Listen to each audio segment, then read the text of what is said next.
Today, I want to address the tremendous opportunity, but also the tremendous hype surrounding AI.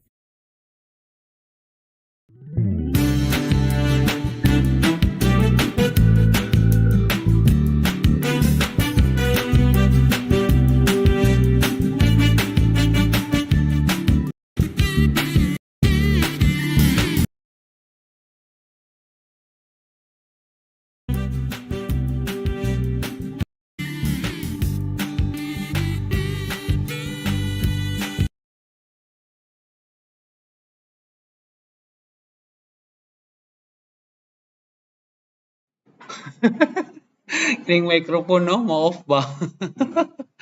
Walay tingog, ngoding walay tingog. Mo-on ra balik niya, wa makakabalo nga na kuan. Wala man nimo na test nga on ba or off. Sige kag story ay Ginoo ko. Ang bata man ni kay naana-ana. Naikapan ba ang keyboard? Sa mo dito bantayan ron. Ngala ko nga okay na on na music. Takanta po ko ba oh? Takanta pa jud ko. Nalipsing ano lang ni ron.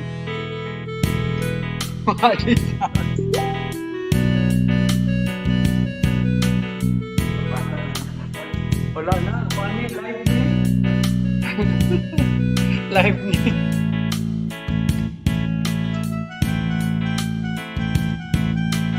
Ako dito nag-ingon nga, kuan, walay sounds. Imong paminaw, okay na kayo. Ginoo okay. Nga, mamaya ang bagong programa, It's Bulaga. Anang maudto ba? Maudto. Kanta-kanta.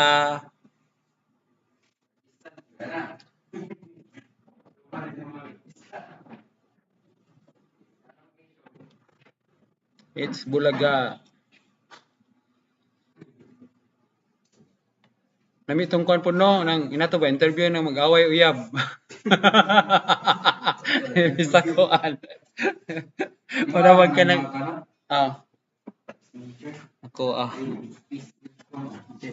Ha?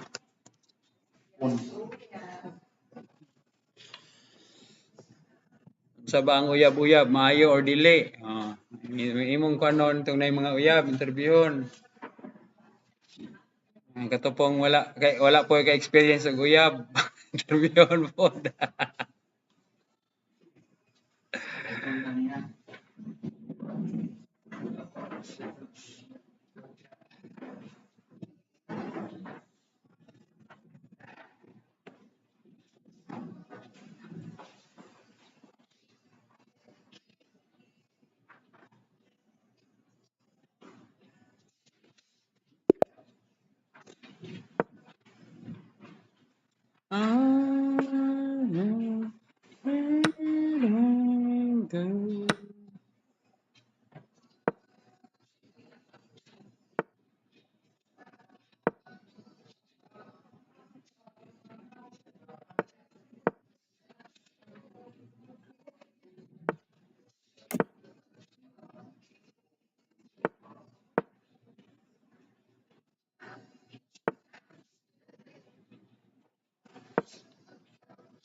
Feeling good.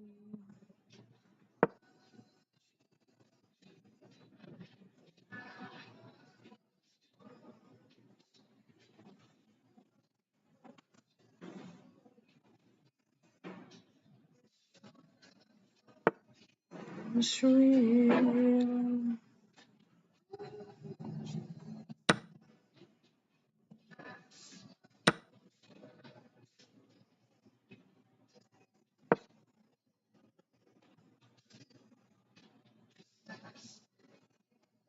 I love you. Huh?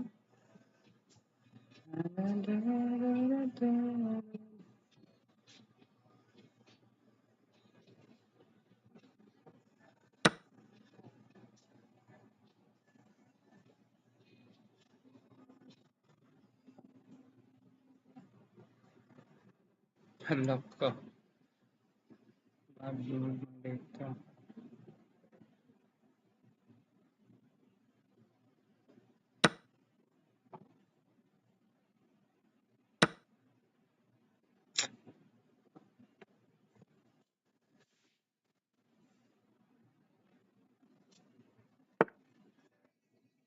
Babe,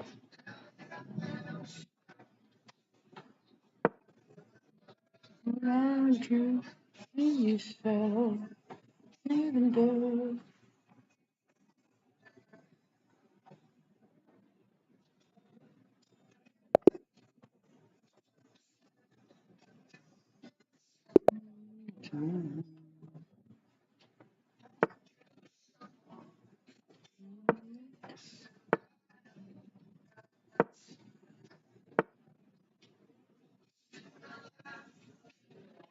Somebody come to.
Baby,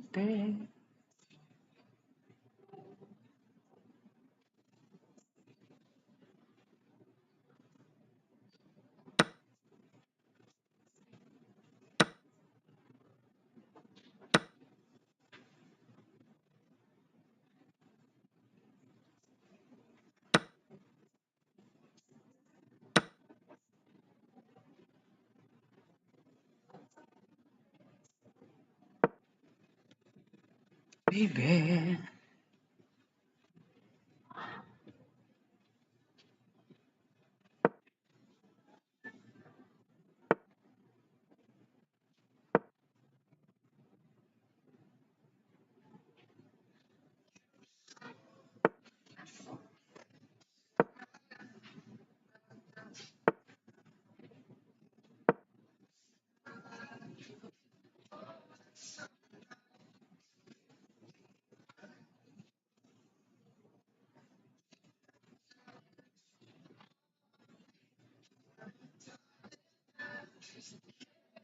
Thank you.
Ganyan.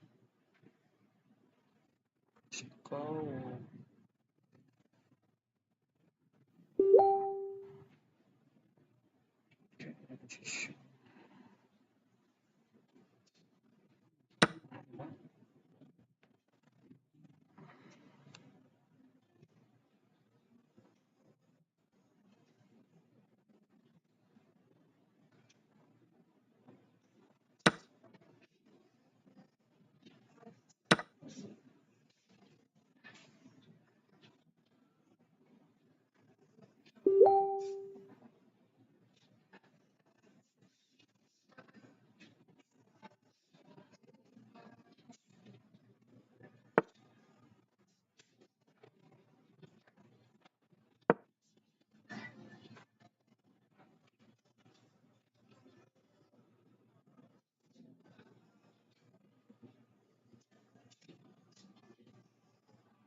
Living in a world of two.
Didn't say goodbye. You can light up the joy.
Gayon.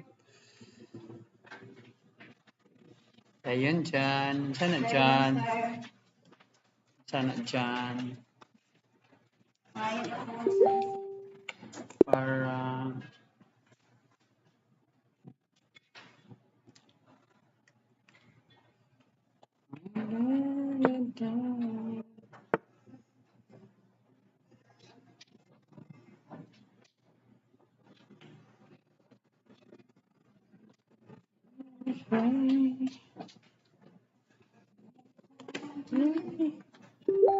Dyan. Dyan. Thank you, sir.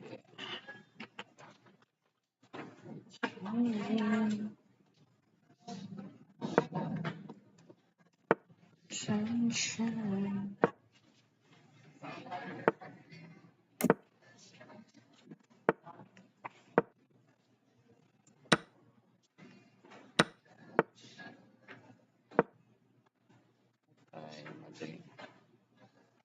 Ay, mali.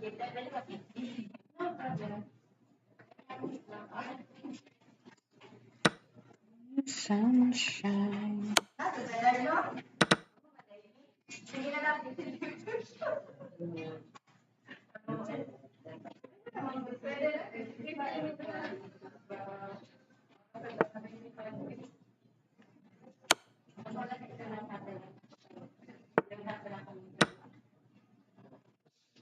Shine, sunshine.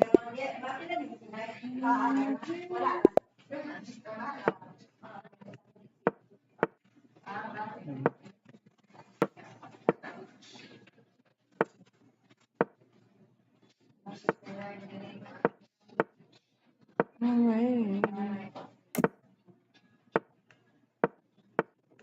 Wait. Mas pasko siya.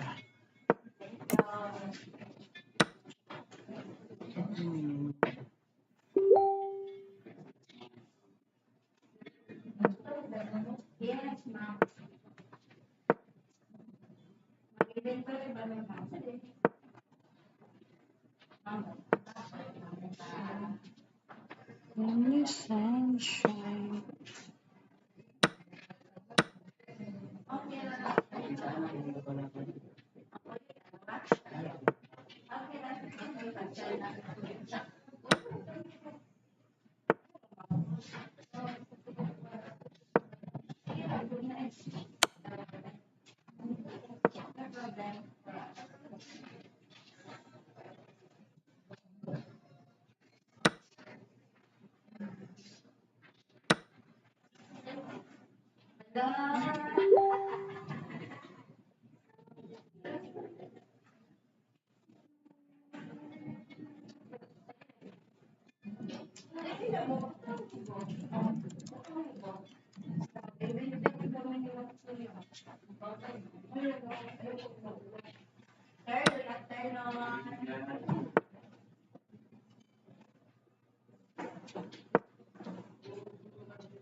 Guess it's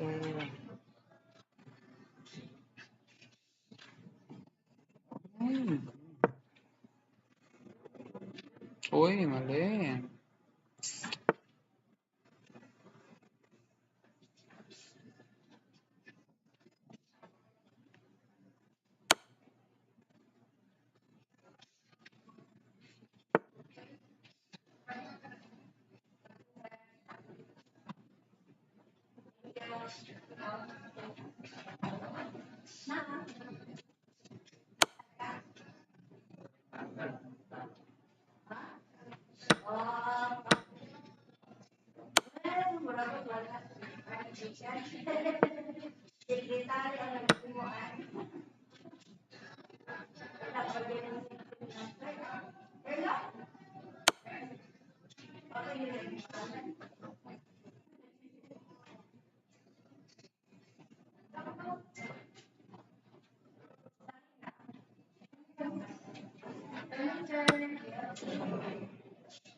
Sulod, kinay buros.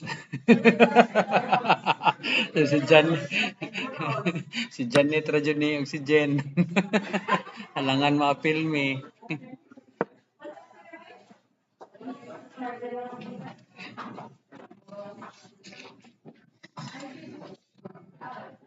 Pila na yung bata dyan? Tulo dyan, no?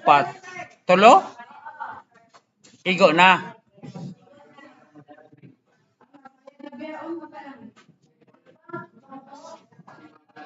Kulang pa na dyan, mga upat.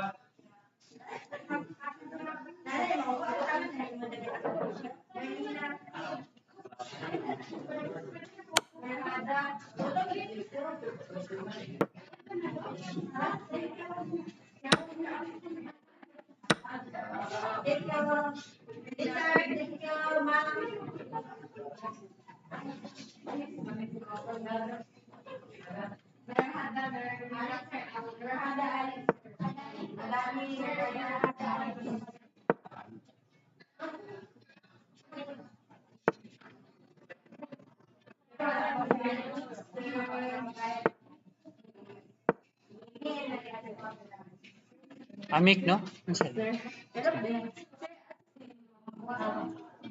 Oh, kubalo. Wa ko kabaw. Kaya magpasa ka, hindi na ram yang pano. Hmm.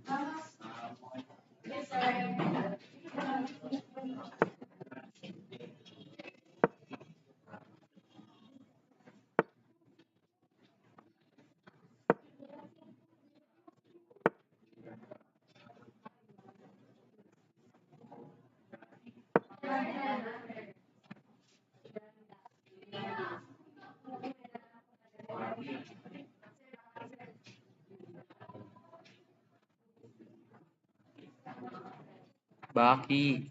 Baki. Abdul Baki. Abdul Baki. Kuan jud siya og gitawag jud ko niya. Pagkakuan kay Abdul Baki man BAKI god. Abdul Baki. Pagkakuan tawag jud ko niya, sir. Pwede Abdul Baki, sir. Malayan jud siya kay paan ba nato nga kuan. Sige, way problema.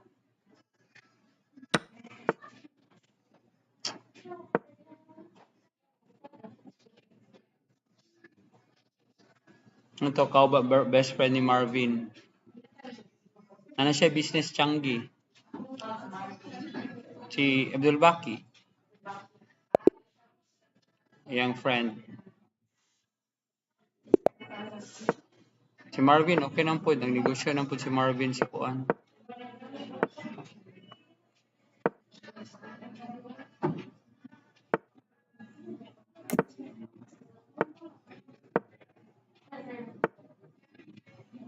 Hala ka.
Ay, naku.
Hmm.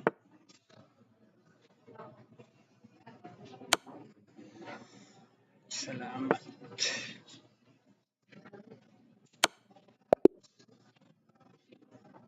Okay.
Much I love you.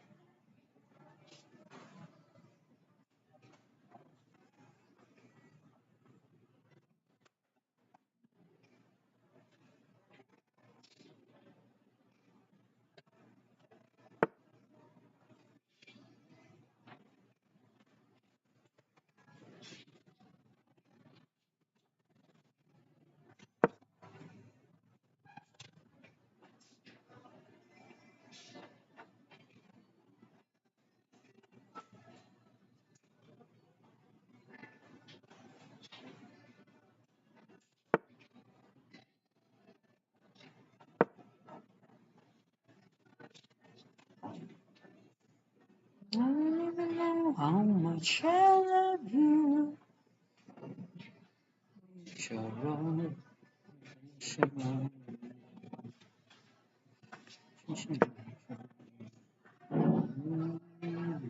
shalom, nothing's gonna change my love. Nothing's gonna change my love for you. I don't even know how much I love you. Shalom, shalom, shalom.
ito.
Tanggal na siya.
Sa shit.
Burkina Faso.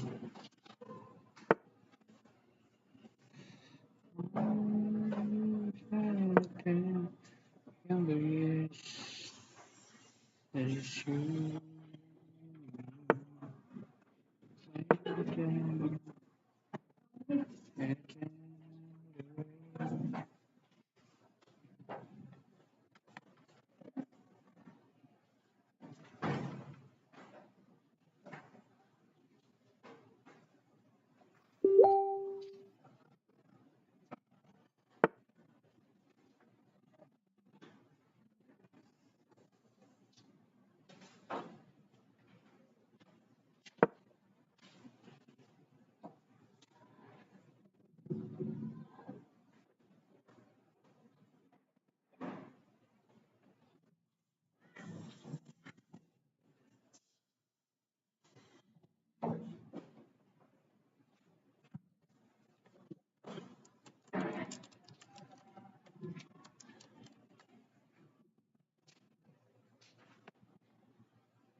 Santoy.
China.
Nah.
Tayo pagkakay.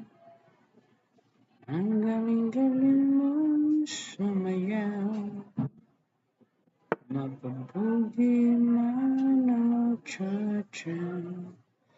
At ang paborito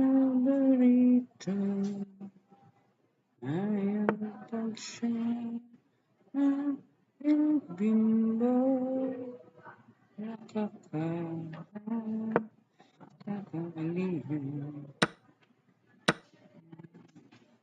balahibo. Dating sa eskwela ay sa iyo.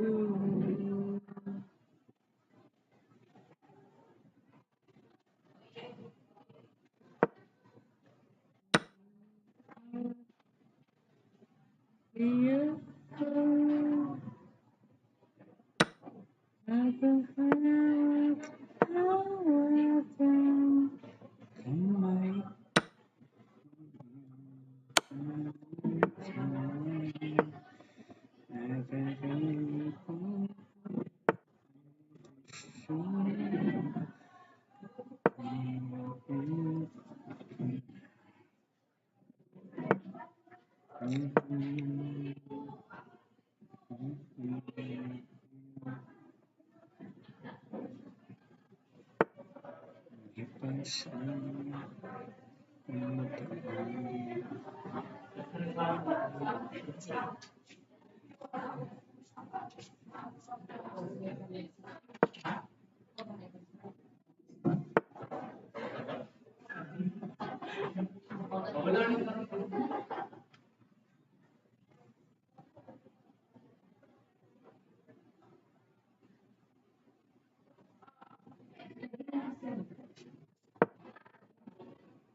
Buking very bad.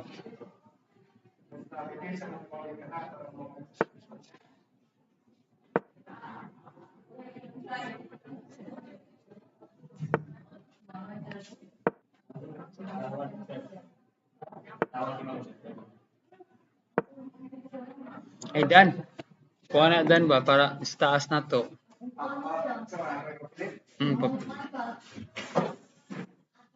Atag ni Sir Lads.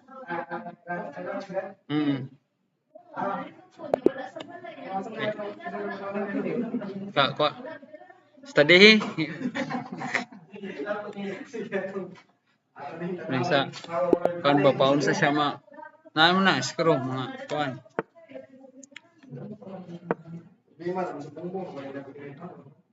Ha? Taas. Kinahanglan pa ta nag-wire no? Bitay. Kinahanglan na po nag-wire no?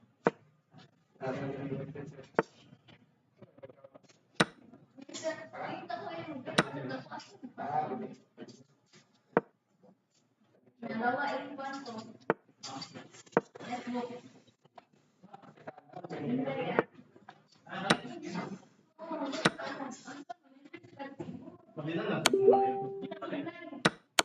na ini mo nabutang. Yang netbook ba? Yang netbook nung wala daw. Sa imong uyab.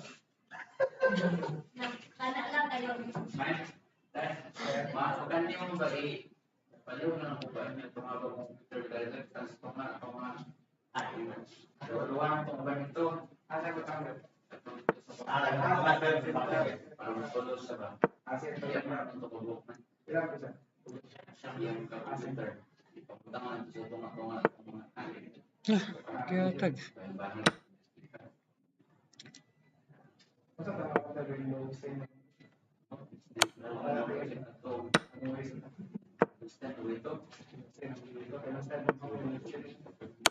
Ang Windows 14 to.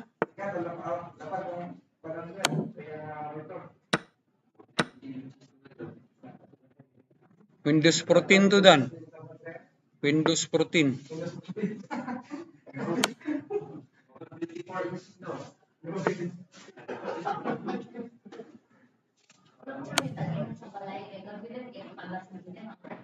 Layan. Sabilita. Sasa sa balay? Nadala sa balay?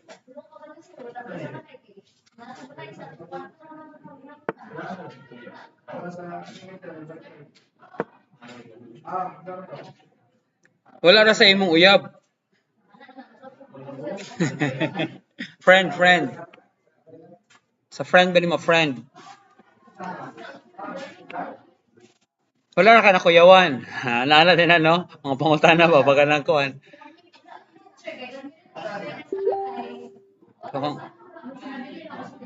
Pagkadto ni mo, wala.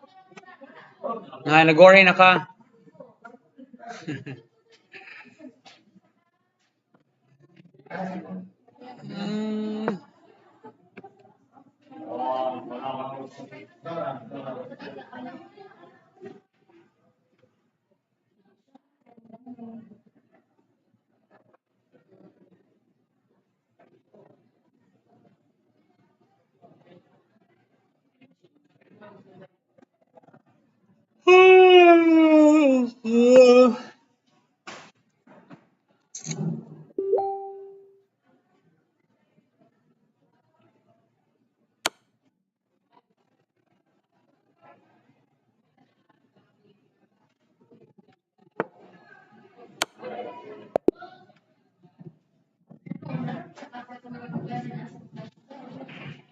Mas importante mo ang files kaysa hardware. Mas importante pa ang files kaysa hardware. So okay ra mawala ang hardware basta ang files na. Ako dili jud siya.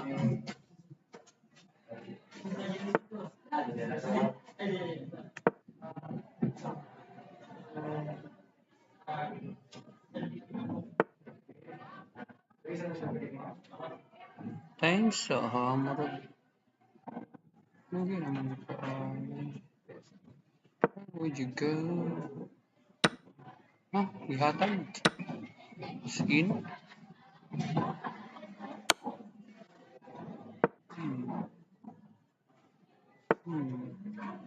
Tak.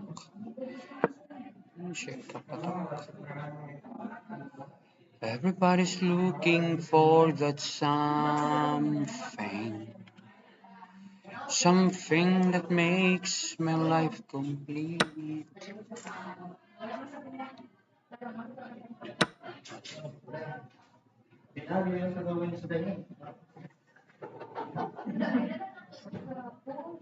Wala po nabilin sa rooms.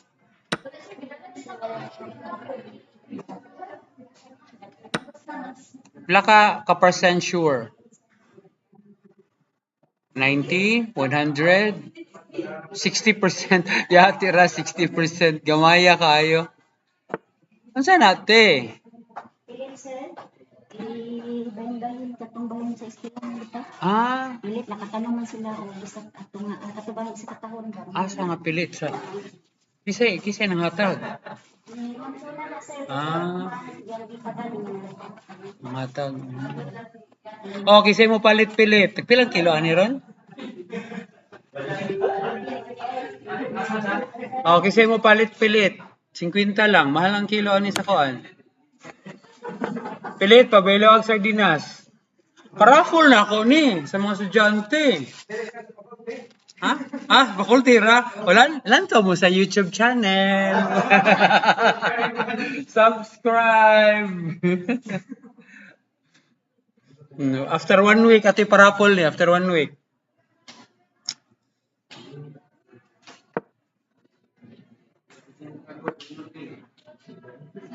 Oo.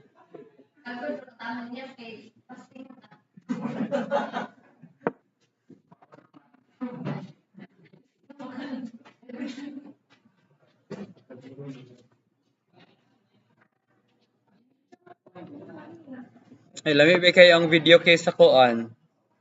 Sa Hyacinth. Na video kay ang Hyacinth.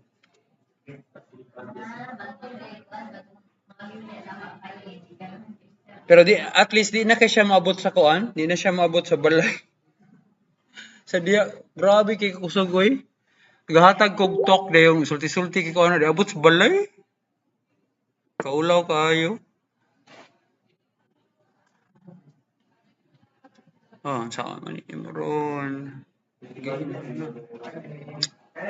Kami ang regular tagaan. Ani wala mo? Wala. Mga regular hindi kita tagaan.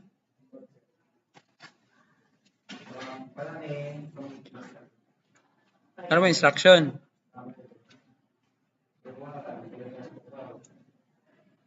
Yung na para matawhay na ka dito gamit-gamit sa kuan. Matawhay na ka gamit-gamit sa Ako adjug ko. Ako pag wala ba ko'y projector kaya na naman sa module na ko. Hindi na ako mag-explain kaya explain naman ko dire sa lecture. Ha? Ako wala na kay try na ko practice kung pwede ba jud. Pwede gyud sa una papel ra mag-coding. Kung nga sulayan ako ni Silag, pwede ba? Pwede ra mo. Basta ko na radan. Kung ako naghatag nimo kay para ikaw maguna-una. Kay mosolba na di tawhay-tawhay nang pas pwede na ta magsigpasalida. Dato itong kuan dito. Katong speaker ang speaker wala na jud nagamit. Ha? Mo naman to. Gana naman to.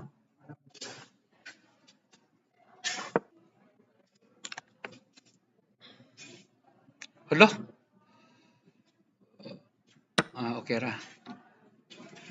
Okay ra. Bantay karon. Lupad. Check. Okay. Check. Over na dyan ni. Check. Over na dyan. Check.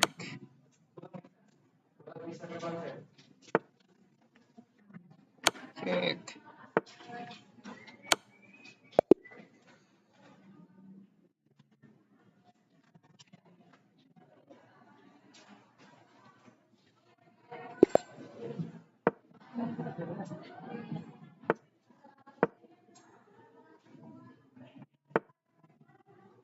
Okay na ba dan? Kaya dagan halos murag halos naman tanan magamit nga PC.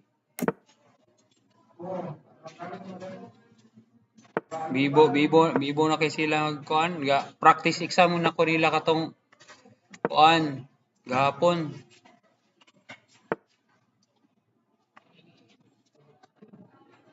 Practice exam. Uy. On.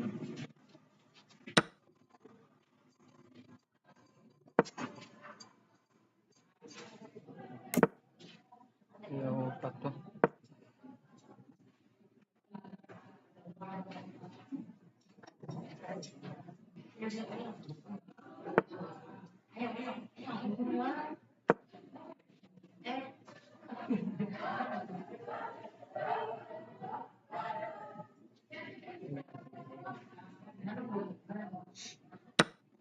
Mupirma na day ko sa kuan na, silabos ug sa kuan. I will sign without thinking. Hindi na ako gusto ma-stress. I will sign without thinking.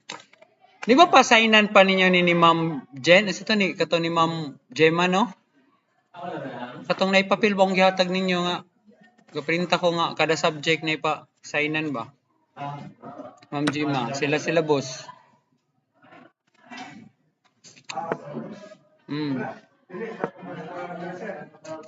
Sherlock,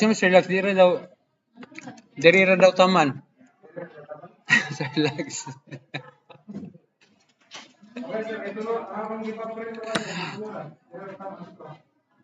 Bahala gun mo, basta gusto rin po ko magpabuyag.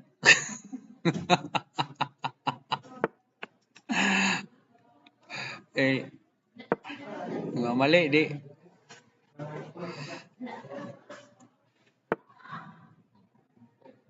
Sama ni, oy. Gira. Gira. Uy! Ha?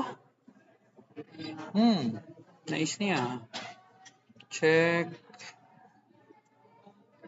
Chida. Anaon sa nako. One siya. Sige, para pa-check ko. Check. Kaon ako ang kuan. Then, check na po. Kaon ako. Agree. Check. Hunat. Hunat.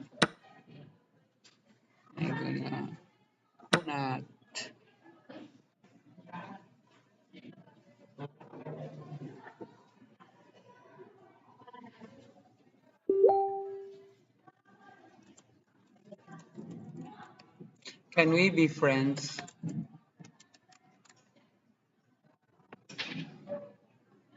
Ningon ni chabilita kaniya ba, ma'am ko? Hula siya. Hula? Ko ni ka hula siya. Hula? Wala siya kasawot sa hula. Ha? Di ba hula high, mga anak? Ola na? Ola din na, ola? Pero ola ba sound? Pero hula siya. Sulaton. Silent H. At least I learn. Naday silent H.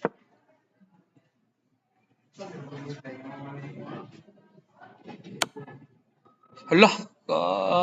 Lord, sorry. I'm lost in the dark. I'm lost in the dark. Matihan na dyan ko niya, ano? Check. Check.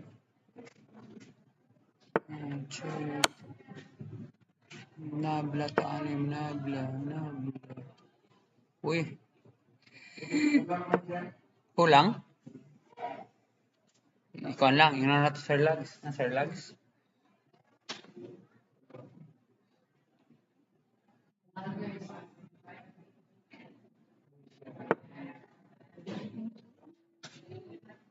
Hello? Sure siya, Ani? Is she sure about this? Wala. Ngayon. Paano ba ikaw?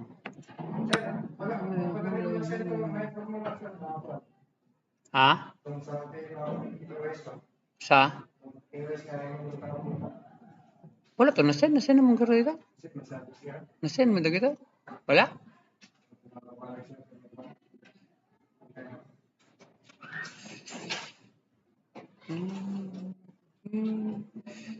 Done.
Buing.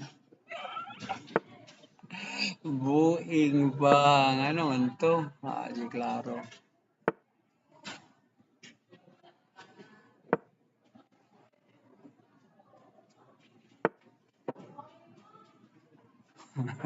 Nabla siya. Tabla ta. 2 minutes tabla.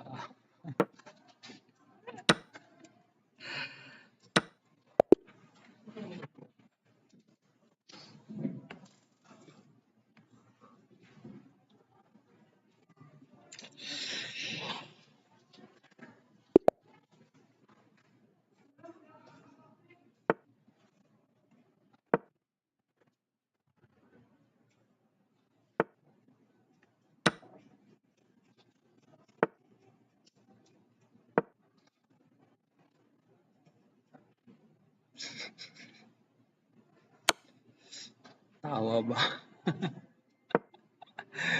Ay, Guinoy. Di klaro.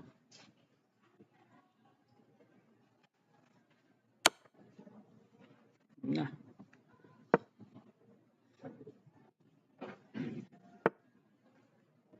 Away ni.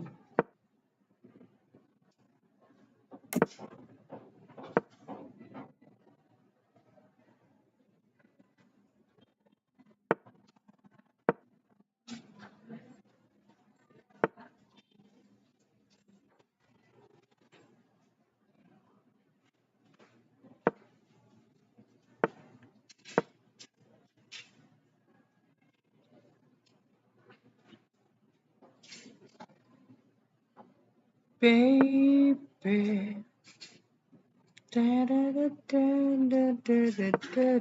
Agoy.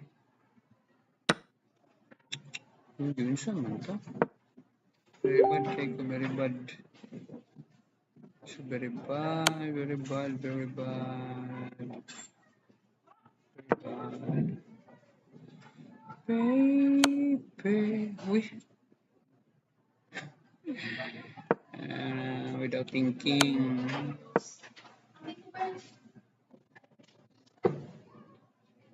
Sign.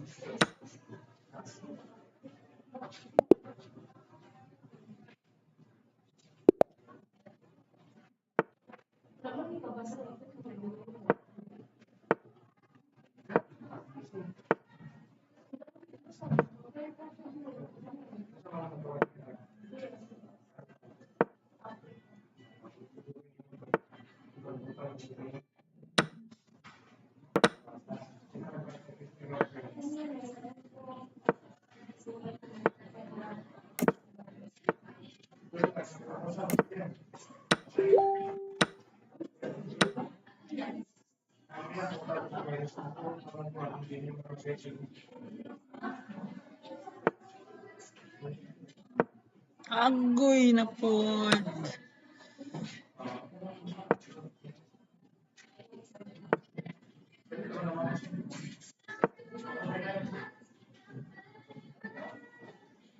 Bebe.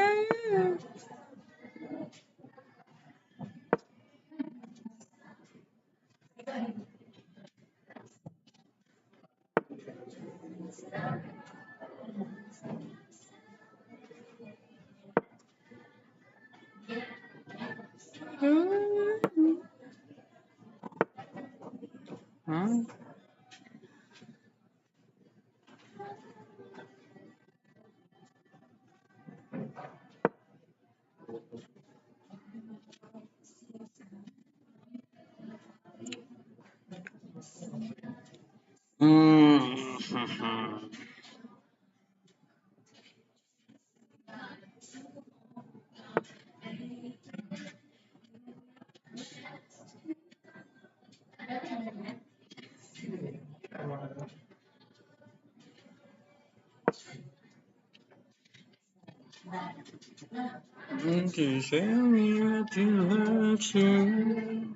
Asa makadungog mga bagong kanta, no?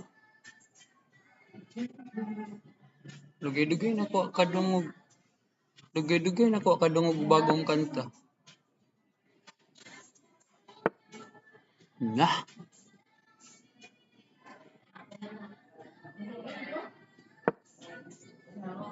So tender.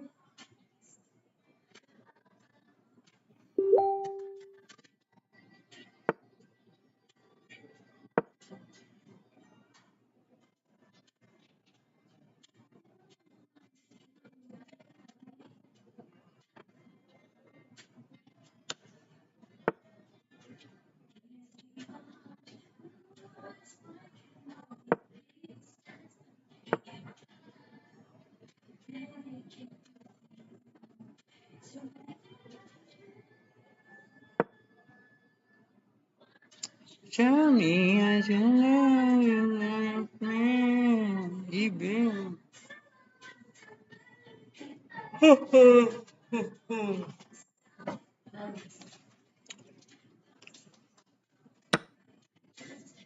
Me, I don't you, baby.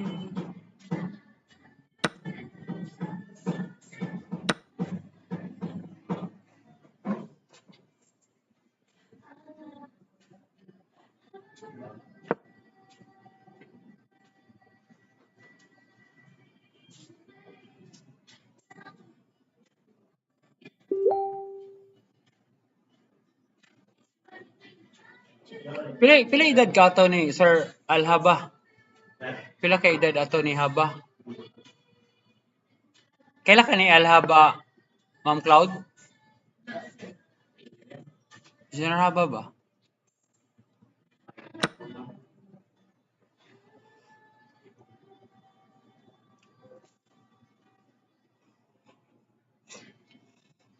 Alhaba.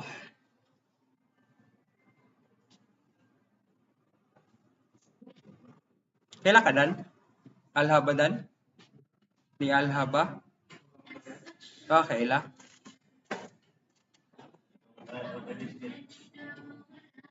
Manager ba sa Water District?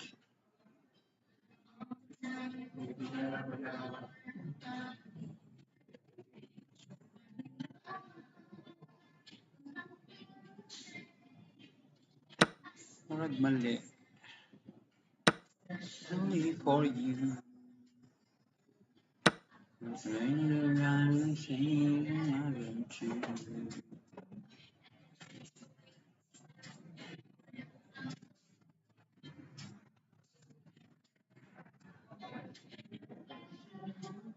Far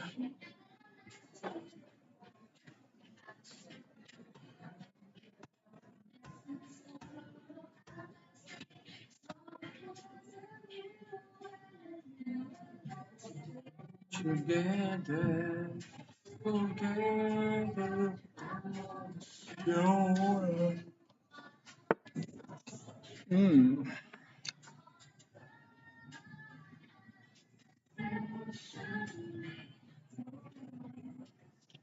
Especially for you.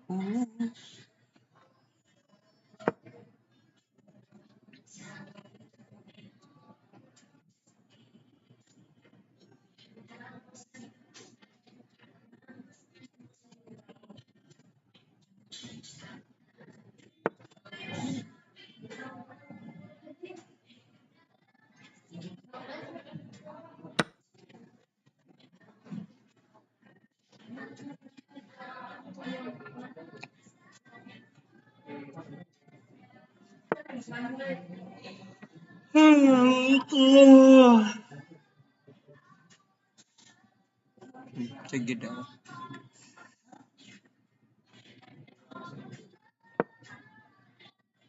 Especially for you. Especially for you. Especially for you. Especially.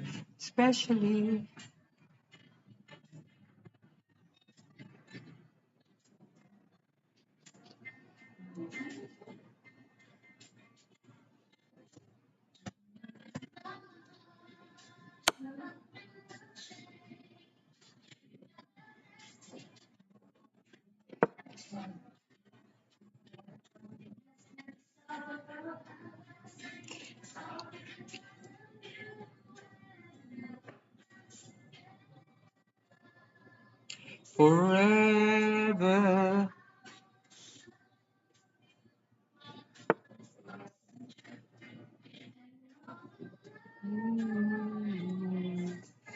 especially for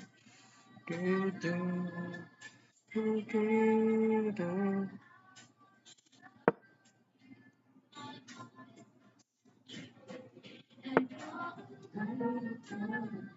Bye.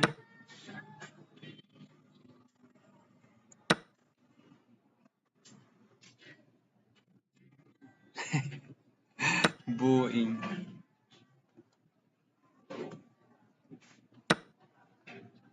Especially for you.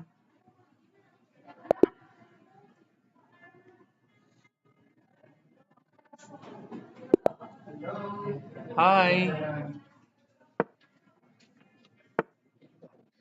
Especially for you. I wanna tell you this and then it isn't true.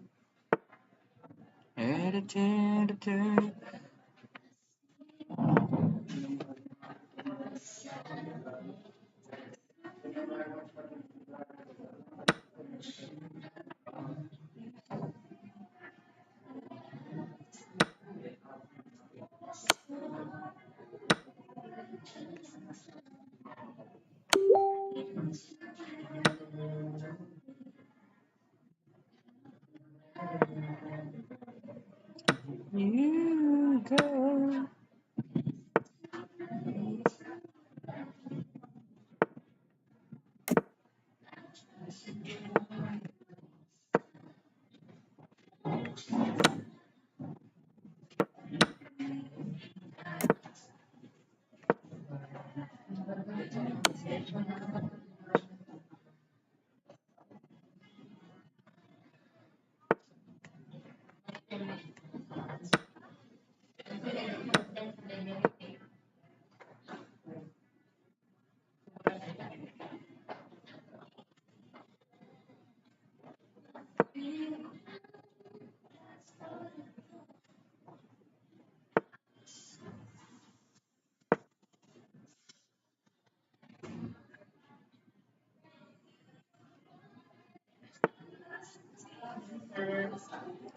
Yeah. Agoy!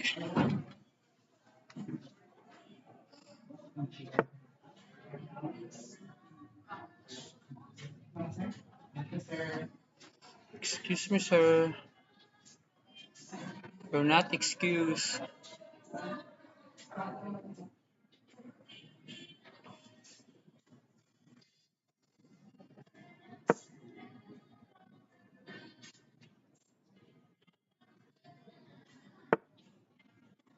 Nah, sao naman yan ni Ron?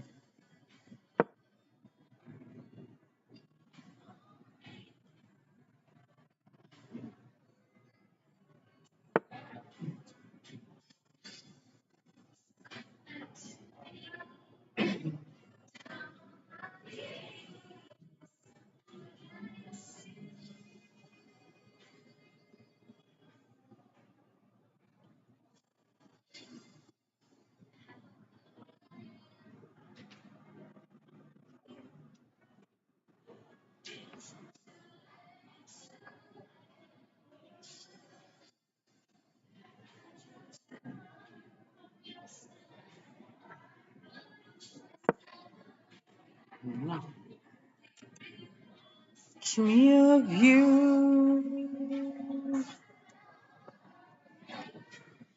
Oh.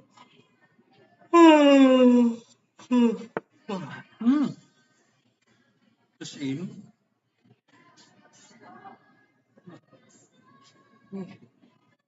Ano ito?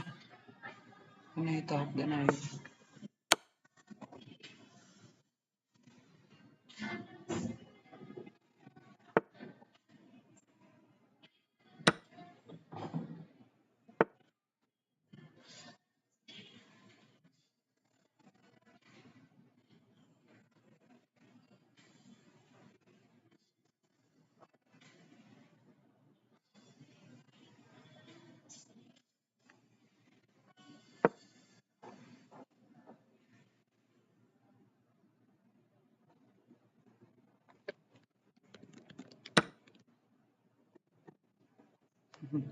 Dilanat kanya.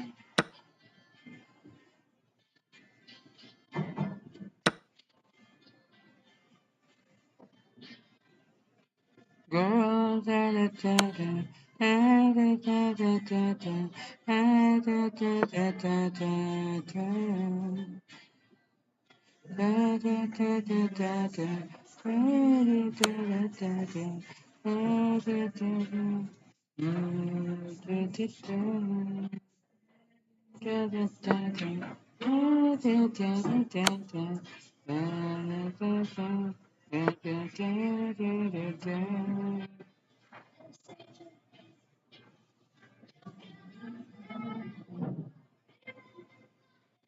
Okay, take the risk. Yes.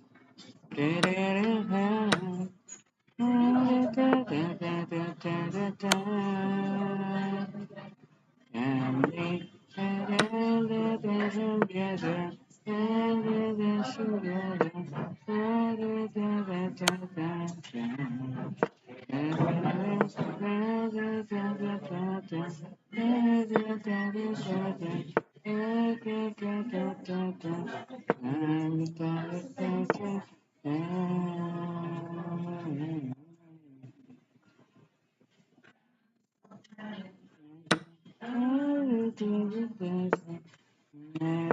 takes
Halak ka.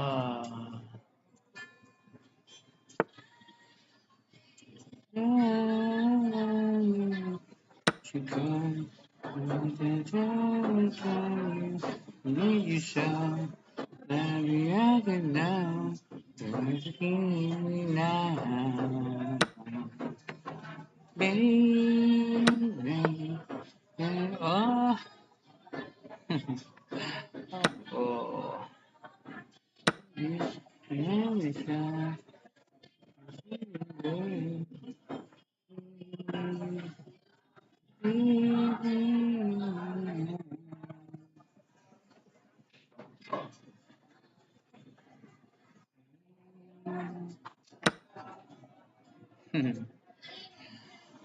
Kawan.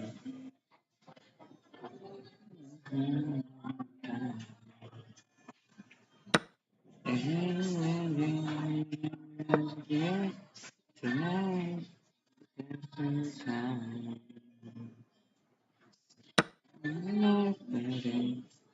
Just somebody, something that you.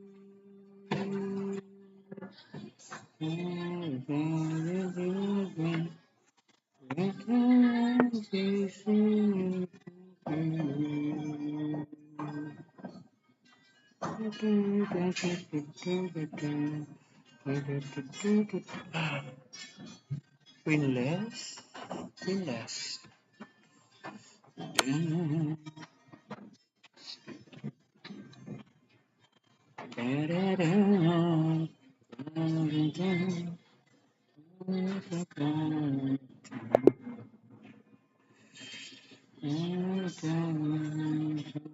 Get tonight, time. And like somebody when everything is true. I feel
ganon. Tidak.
Kasali mo gamit aning scribe? Scribe. Scribe ba? Scribe. S-C-R-I-B-D. Siya free, dayong magbayad nag 129 per month.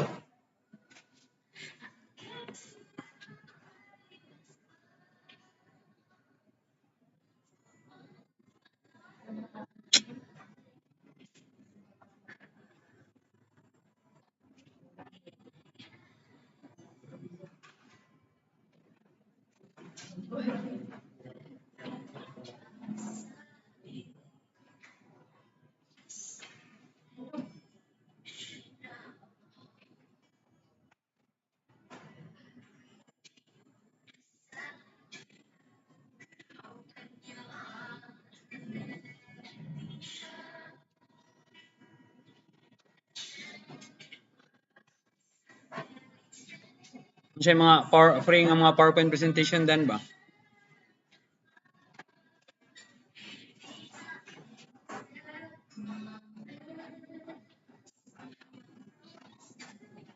Yeah. Siya Everand. Saan yung Everand? Mga libro.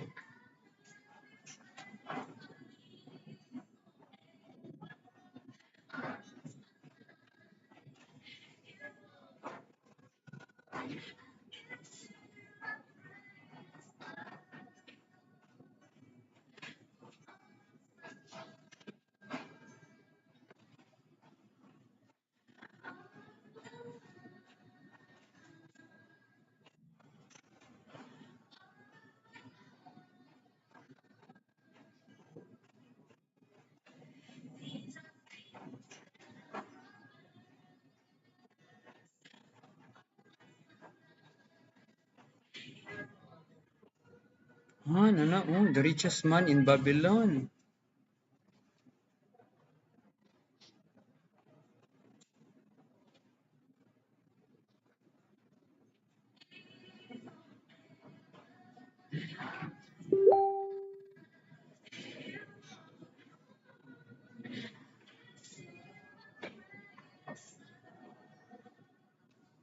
Quitting, why I left my job. This is life.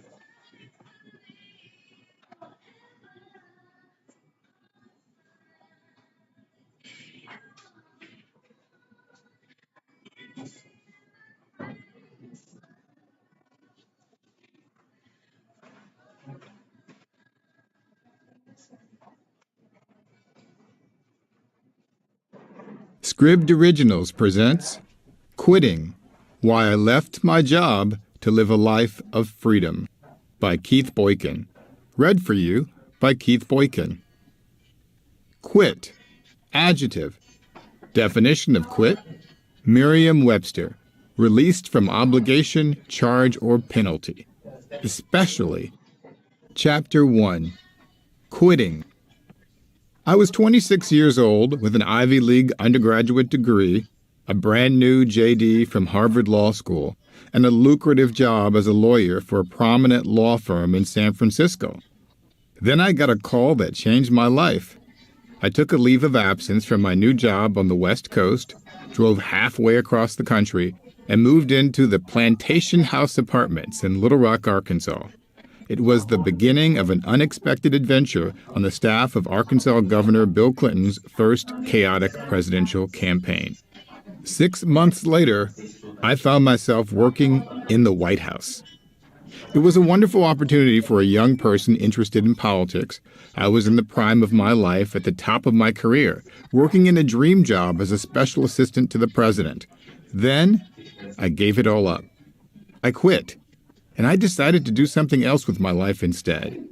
It was not the first nor the last time I would make such a decision.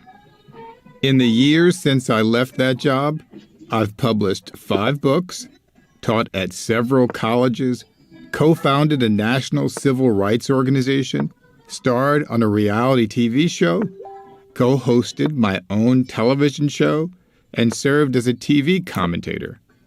I could have always returned to the law, as my grandmother never failed to remind me during my most difficult days of struggle. But I committed myself to a different path instead. Like more and more Americans these days, I chose freedom.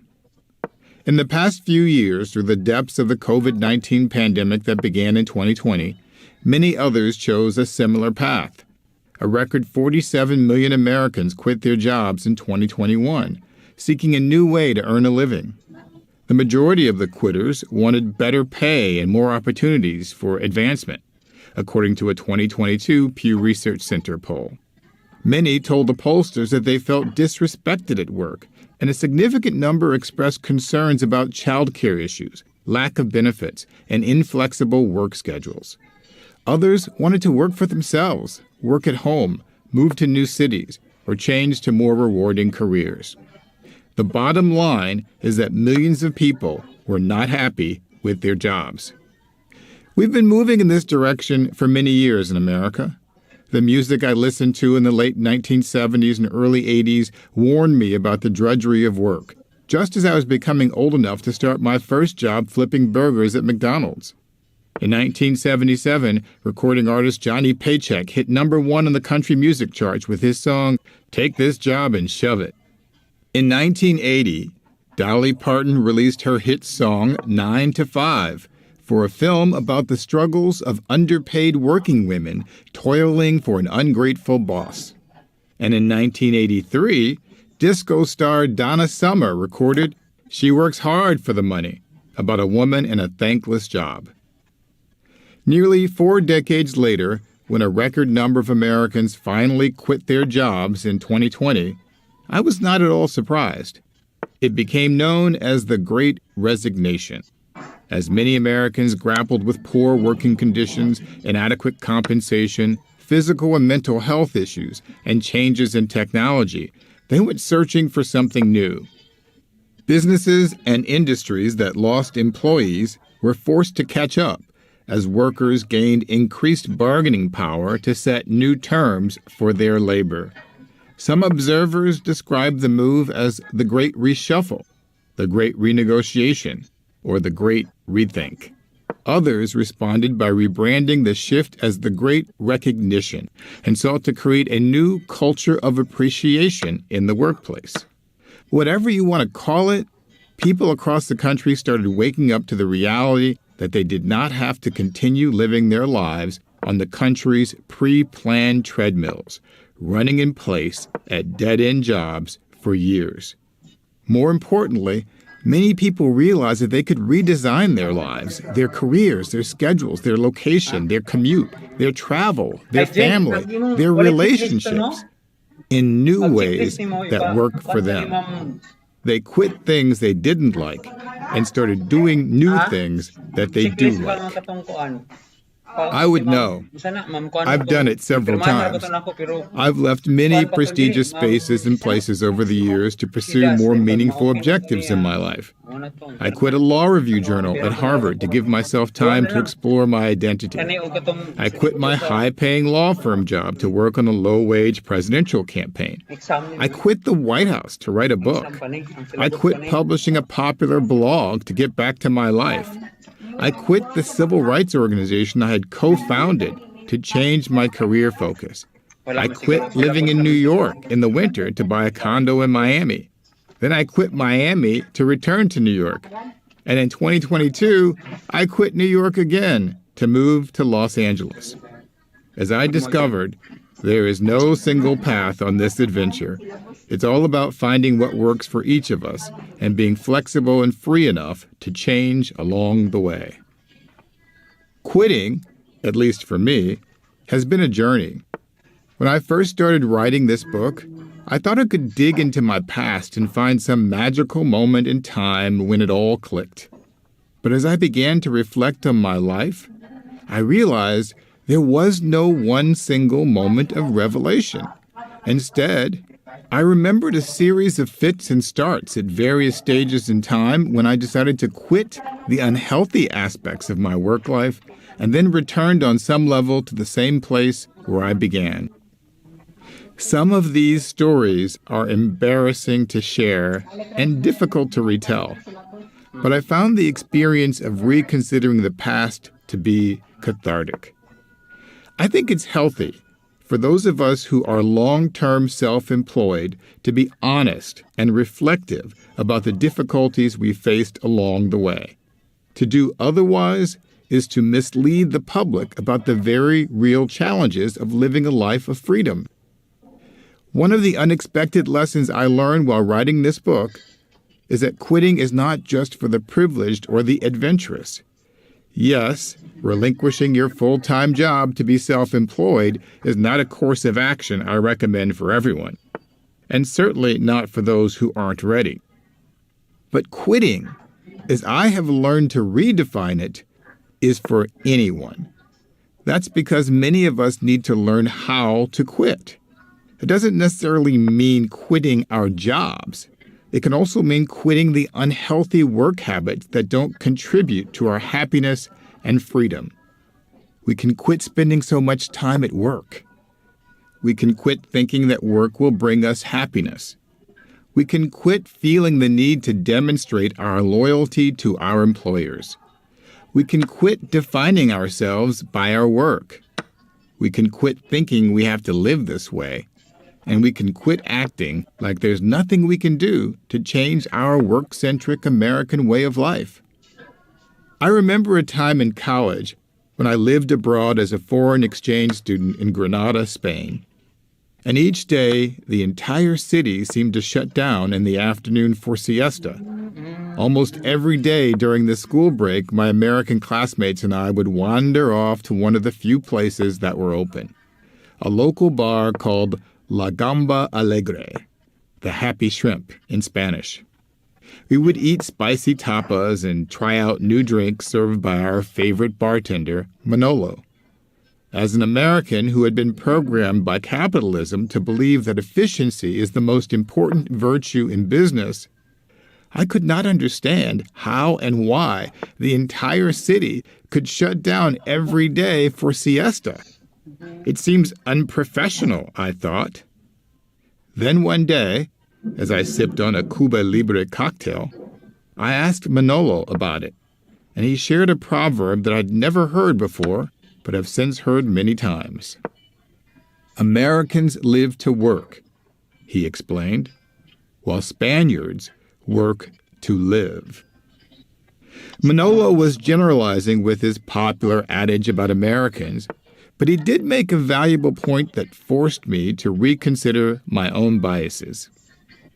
Looking back at that experience now and reflecting on my own life, I understand that quitting was never just about a particular job. Instead, it was always about changing my thought patterns. That's what I learned from writing this book. And in some small way, I hope it helps to change at least a tiny bit of your mindset about the concept of work and the work-life balance in your own world. Chapter 2. The Good Life. It's a peaceful spring evening, and I'm sitting on a candlelit balcony in Hollywood listening to my favorite music. Tall palm trees sway with delight in the breeze, while western cactus plants stand guard among the lush tropical gardens beneath me. I close my eyes and take a deep breath, drawing in a bouquet of ginger and galbanum that floats in the air from a nearby scented candle. A second deep breath follows, and then another. For the next 15 minutes, I am absorbed in this slow pattern of meditation as I allow myself to reflect on each breath I take. When I finally open my eyes again, I am relaxed and appreciative. I have been through a lot to get here, but I can now say that I have a good life. And there are a few reasons for that. First, I'm alive and healthy. I spent 3 months living with my mom during the initial wave of the coronavirus pandemic in the spring of 2020, and we both survived the impact and all of the subsequent variants without ever contracting the virus.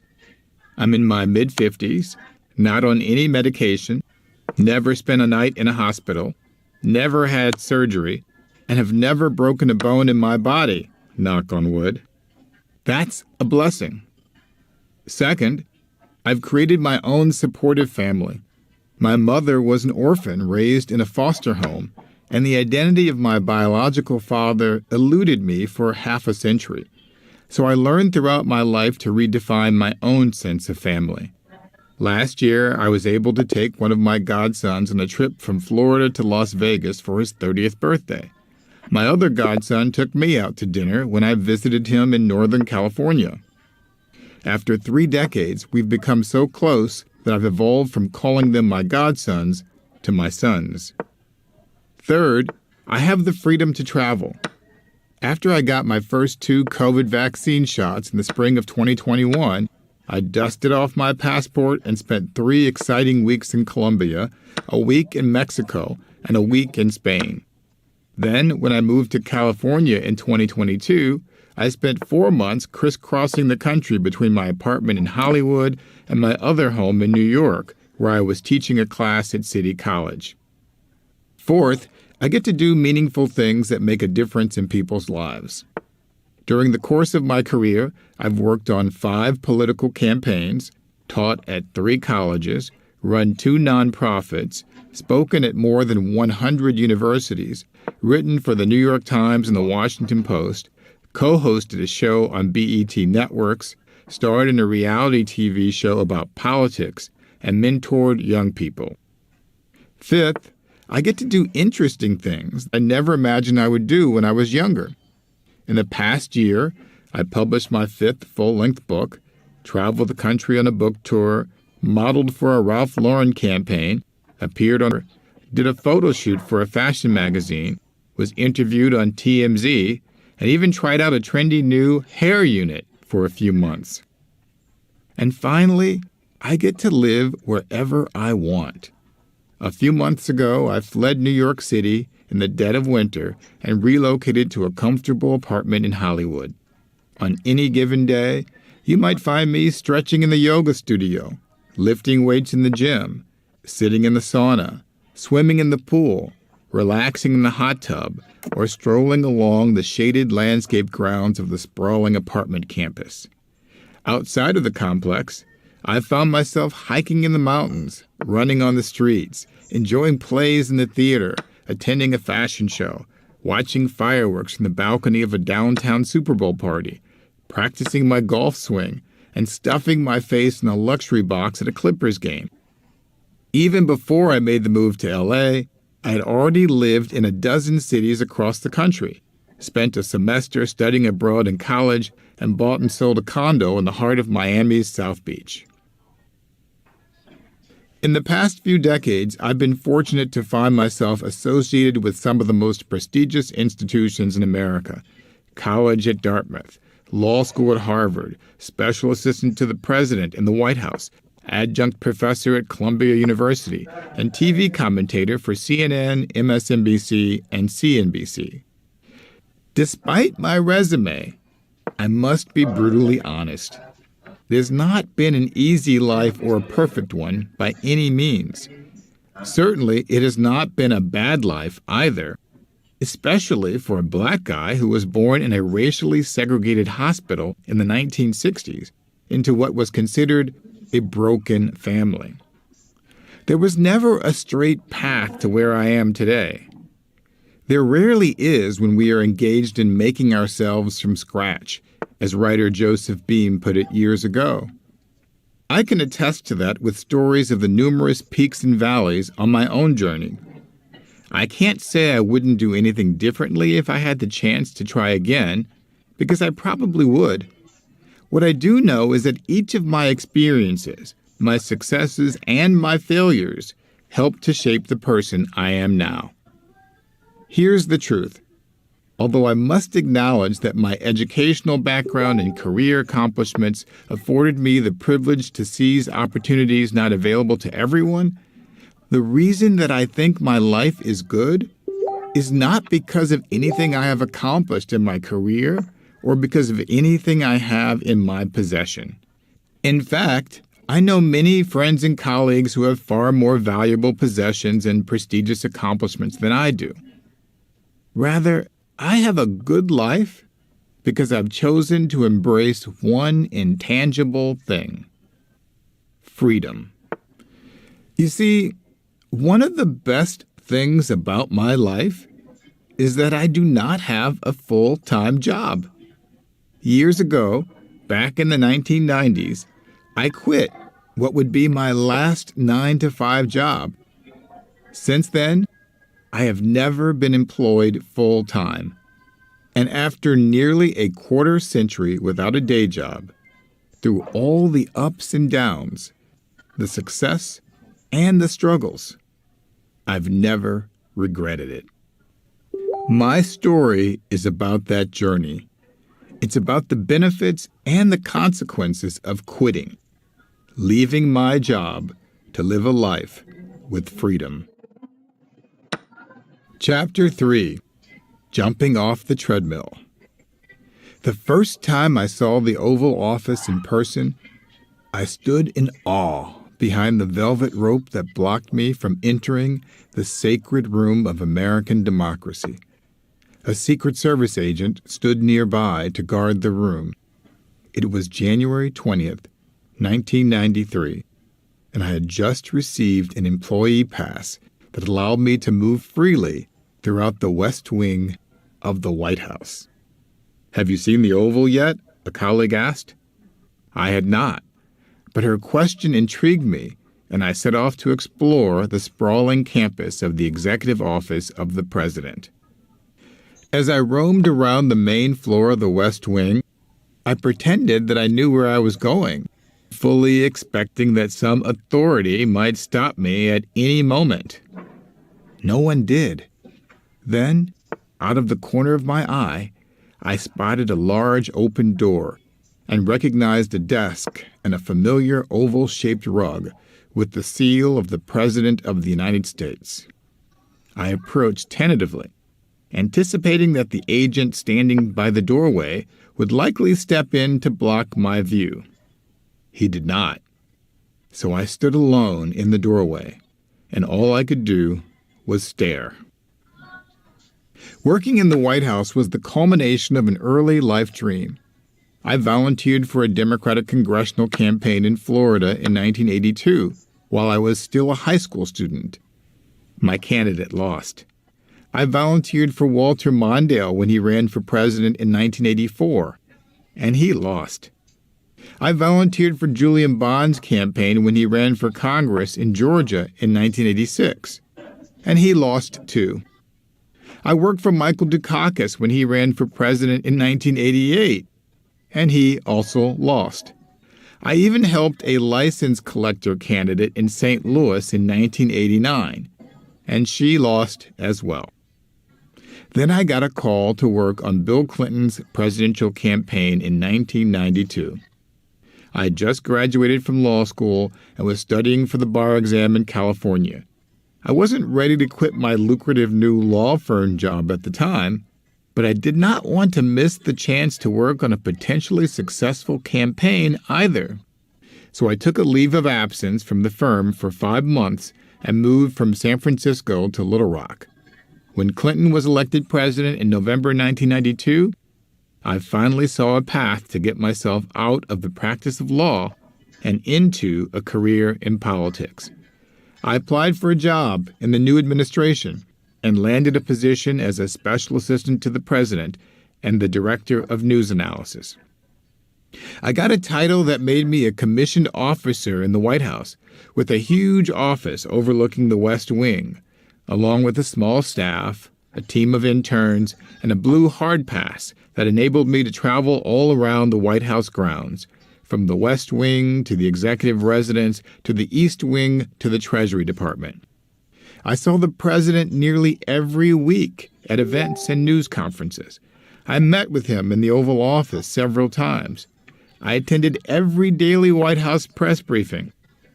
I worked directly with George Stephanopoulos, the White House communications director, who later became an ABC News anchor, and with Alexis Herman, the director of public liaison, who later became Secretary of Labor. From time to time, I invited guests to join me for lunch at the White House Mess, which is the dining room right outside of the Situation Room. I had a designated parking spot in the exclusive driveway adjacent to the West Wing, access to a White House car service to take me to official meetings around Washington, and the opportunity to ride in the president's motorcade a few times. I also got to enjoy the delicious jumbo shrimp at the White House holiday parties on the main floor of the residence every December. During those first exhilarating years in Washington, I could dial up almost anyone in the country, and they would take my calls if I told them I was calling from the White House. I even remember reaching out to one of my old professors to ask a question about a White House event that we were planning, and he seemed shocked that I was working there. It was, in many ways, a dream job. I was at the top of my game, working in the most important government office in the country, and I was only 27 years old. Just 2 years later, I gave it all up. I quit. Against the advice of some of my close friends and family, I left my plum job in the White House to try something entirely different and far less lucrative: writing. Why did I leave? It was a combination of various factors. I loved working in the White House, but I didn't really like my initial job as director of news analysis, which required me to oversee the production and distribution of newspaper clips to the president and senior staff of the White House. As you can imagine, the dissemination of timely news and information was critically important to the White House staff, and my team produced a coveted and comprehensive daily publication with the seal of the President of the United States on the cover. The team did all this in the years before most of us had even heard of the internet or conceived of social media. Producing the clips was a massive undertaking that required an army of unpaid interns to show up at 5 a.m. every day, scan all the major newspapers from across the country, cut out the relevant articles related to the president or the White House, and then tape and copy them to create a 100-page daily document that was distributed throughout the West Wing and the old Executive Office Building, now the Eisenhower Executive Office Building. I hated that job. Even though I rarely had to help produce the clips myself, I often fielded phone calls from complaining staff members whenever their clips were late to arrive. And when budget cuts set in, I had to make unpleasant decisions about whom to cut from the exclusive distribution list. The best thing about the job was that I would arrive at 7:30 a.m. and my official responsibilities were essentially done by 9 a.m., which left me with a full business day to do whatever I wanted. Everything that I loved about my job was what I created out of it myself. I attended almost any White House event that I wanted to and saw the president regularly, but that got old quickly. So I expanded my portfolio and started working directly for Alexis Herman on African American issues and for George Stephanopoulos on the most controversial issue of the day: President Clinton's campaign promise to lift the ban on gays in the military. Then, after some time, I took a new job in the White House as Director of Specialty Media, which gave me the opportunity to work directly with the black press, the LGBTQ media, and other important constituencies. It was an upgrade, but it wasn't what I wanted to do. I had just spent 3 years of my life studying law at Harvard, and I felt I should be doing something more substantive than sending out press releases and setting up interviews for reporters. This was a major problem I had with my job. I was selected in part because I am black. President Clinton demanded that his senior staff hire women and people of color because he wanted an administration that looked like America. I respected him for doing that, but I was vastly overqualified for my job. You don't need 2 Ivy League degrees to supervise interns cutting up newspapers every day. It was precisely because of my prestigious pedigree and racial background that they wanted me to work in the White House. I looked great on paper for them, but they didn't know what to do with me. It reminded me of the experience I had when I worked on Michael Dukakis's 1988 presidential campaign. I had a clearly defined job in the campaign, but I felt exploited from time to time, especially when the campaign manager would take the media on tours of the Boston headquarters and stop by my desk when it came time for a photo op. They always loved having me around, in part because there were not many young black people with my credentials who were willing to sacrifice the most productive years of their careers working in relatively low-wage political jobs. Another reason I decided to leave was that my youthful idealism started to wear away when it was exposed to the bitter reality of the political world. President Clinton failed to keep his campaign promise to lift the ban on gays in the military. He lost the battle for health care reform. He signed a controversial crime bill.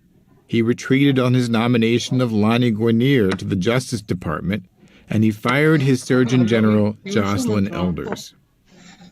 Then, Republicans won control of Congress, and Newt Gingrich became the Speaker of the House. I joined the campaign in 1992, thinking we would change the world. But by 1995, the world had changed us. Some critics blamed the influence of young people in the administration and the need for adults in the room as the cause of Clinton's midterm loss. I felt a bit targeted by this critique because I had been featured in a national newspaper article about young Clinton staffers that included a photo of me bringing my bicycle to the White House one day. In my opinion, riding a bike to work didn't make me any less professional than when I drove my car to work, and it certainly had nothing to do with the Democrats' midterm losses. It takes a certain type of 20-year-old to want to work in the White House in the first place. And the young people I knew in the administration were all dedicated, conscientious staff members who committed themselves to their jobs at the expense of social lives, which many of our peers were enjoying. Nevertheless, the old guard in the White House seized control and imposed new rules on staff conduct. For the first time ever, we were given explicit instructions on basic decorum, like what to wear and how long to take for a lunch break. I felt offended. I was a professional and already conducting myself as such, and I didn't appreciate the idea of being micromanaged after 2 years on the job. The final reason I left the White House was because of a book deal. I submitted a proposal to Doubleday and received an offer to publish my first book. White House ethics rules prohibit staff members from receiving outside income, so the only way I could accept the deal was to quit my job. And that I did. When I finally submitted my letter of resignation to the president and the leaders of the communications department, my direct supervisor told me that she was relieved. "You're so talented. You should be doing so much more," she said. I was shocked. I remember thinking, why didn't she tell me this before? At that point, I learned one of the first and most valuable lessons about work. Even the best of employers will willingly exploit their workers for services until those workers decide they've had enough. A few months after I left my job at the White House, I slowly started to realize how I had gone off course. I was always searching for something new. Each achievement inspired another one. Before long, my friends and colleagues, and later readers of my books, social media followers, and people who became familiar with me through television appearances would ask that dreadful but familiar question, what's next? There was always a next, another something to achieve or another mountain to climb, and each new adventure was supposed to propel me forward and upward in what was expected to be a pre-planned career trajectory toward a larger goal. When I quit the White House just to write a book, the people around me assumed it would be a scandalous tell-all or a juicy popular novel. When the best-selling book Primary Colors was published anonymously in 1996, insiders in Washington began speculating publicly about the identity of the author of the revealing political campaign drama. The Wall Street Journal even published a piece in which President Clinton speculated that I might be the author. I was not. Instead, I had left the White House to write a somewhat successful but far less popular nonfiction book analyzing the similarities and differences in the way that society deals with race and sexual orientation. It was not what the professional world wanted from me. From kindergarten, elementary school, junior high, high school, and college to law school, a law firm, a presidential campaign, and ultimately 1600 Pennsylvania Avenue, I was chasing one age-appropriate accomplishment after another. For each triumph along the way, there had been a defeat. Yet no single failure deterred my drive to keep achieving. I ran for student council president of my elementary school in 5th grade and won. I ran for class president in 9th grade and lost. I ran for student government vice president and then president of my high school and won both. I applied to Stanford University for college and was rejected. I applied to Dartmouth for college and was accepted. I competed in the National Collegiate Athletic Association Track and Field Championship and lost in an embarrassing defeat. I applied to be editor-in-chief of the Dartmouth, a daily student newspaper, and somehow got selected.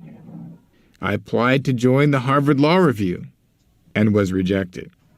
I became an editor of another Harvard legal journal and a leader in the campus diversity movement.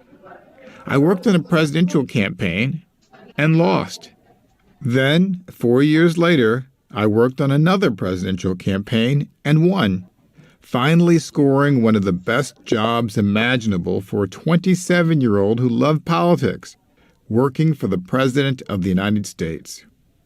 One of the first things I learned in my 20s was the importance of failure. I failed just as often as I succeeded, but I eventually discovered that almost everyone else had failed as well.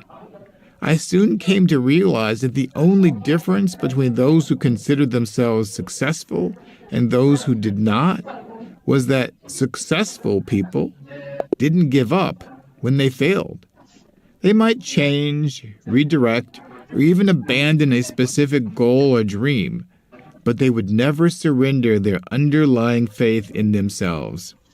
It was a lesson I would remember and repeat many times over the years. My 20s were an exciting time of boundless ambition and virtually unlimited possibilities. And as I approached the end of that decade of early adulthood, I had thoroughly enjoyed each experience.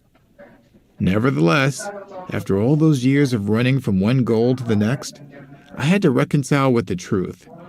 None of my accomplishments made me happy or left me feeling fulfilled.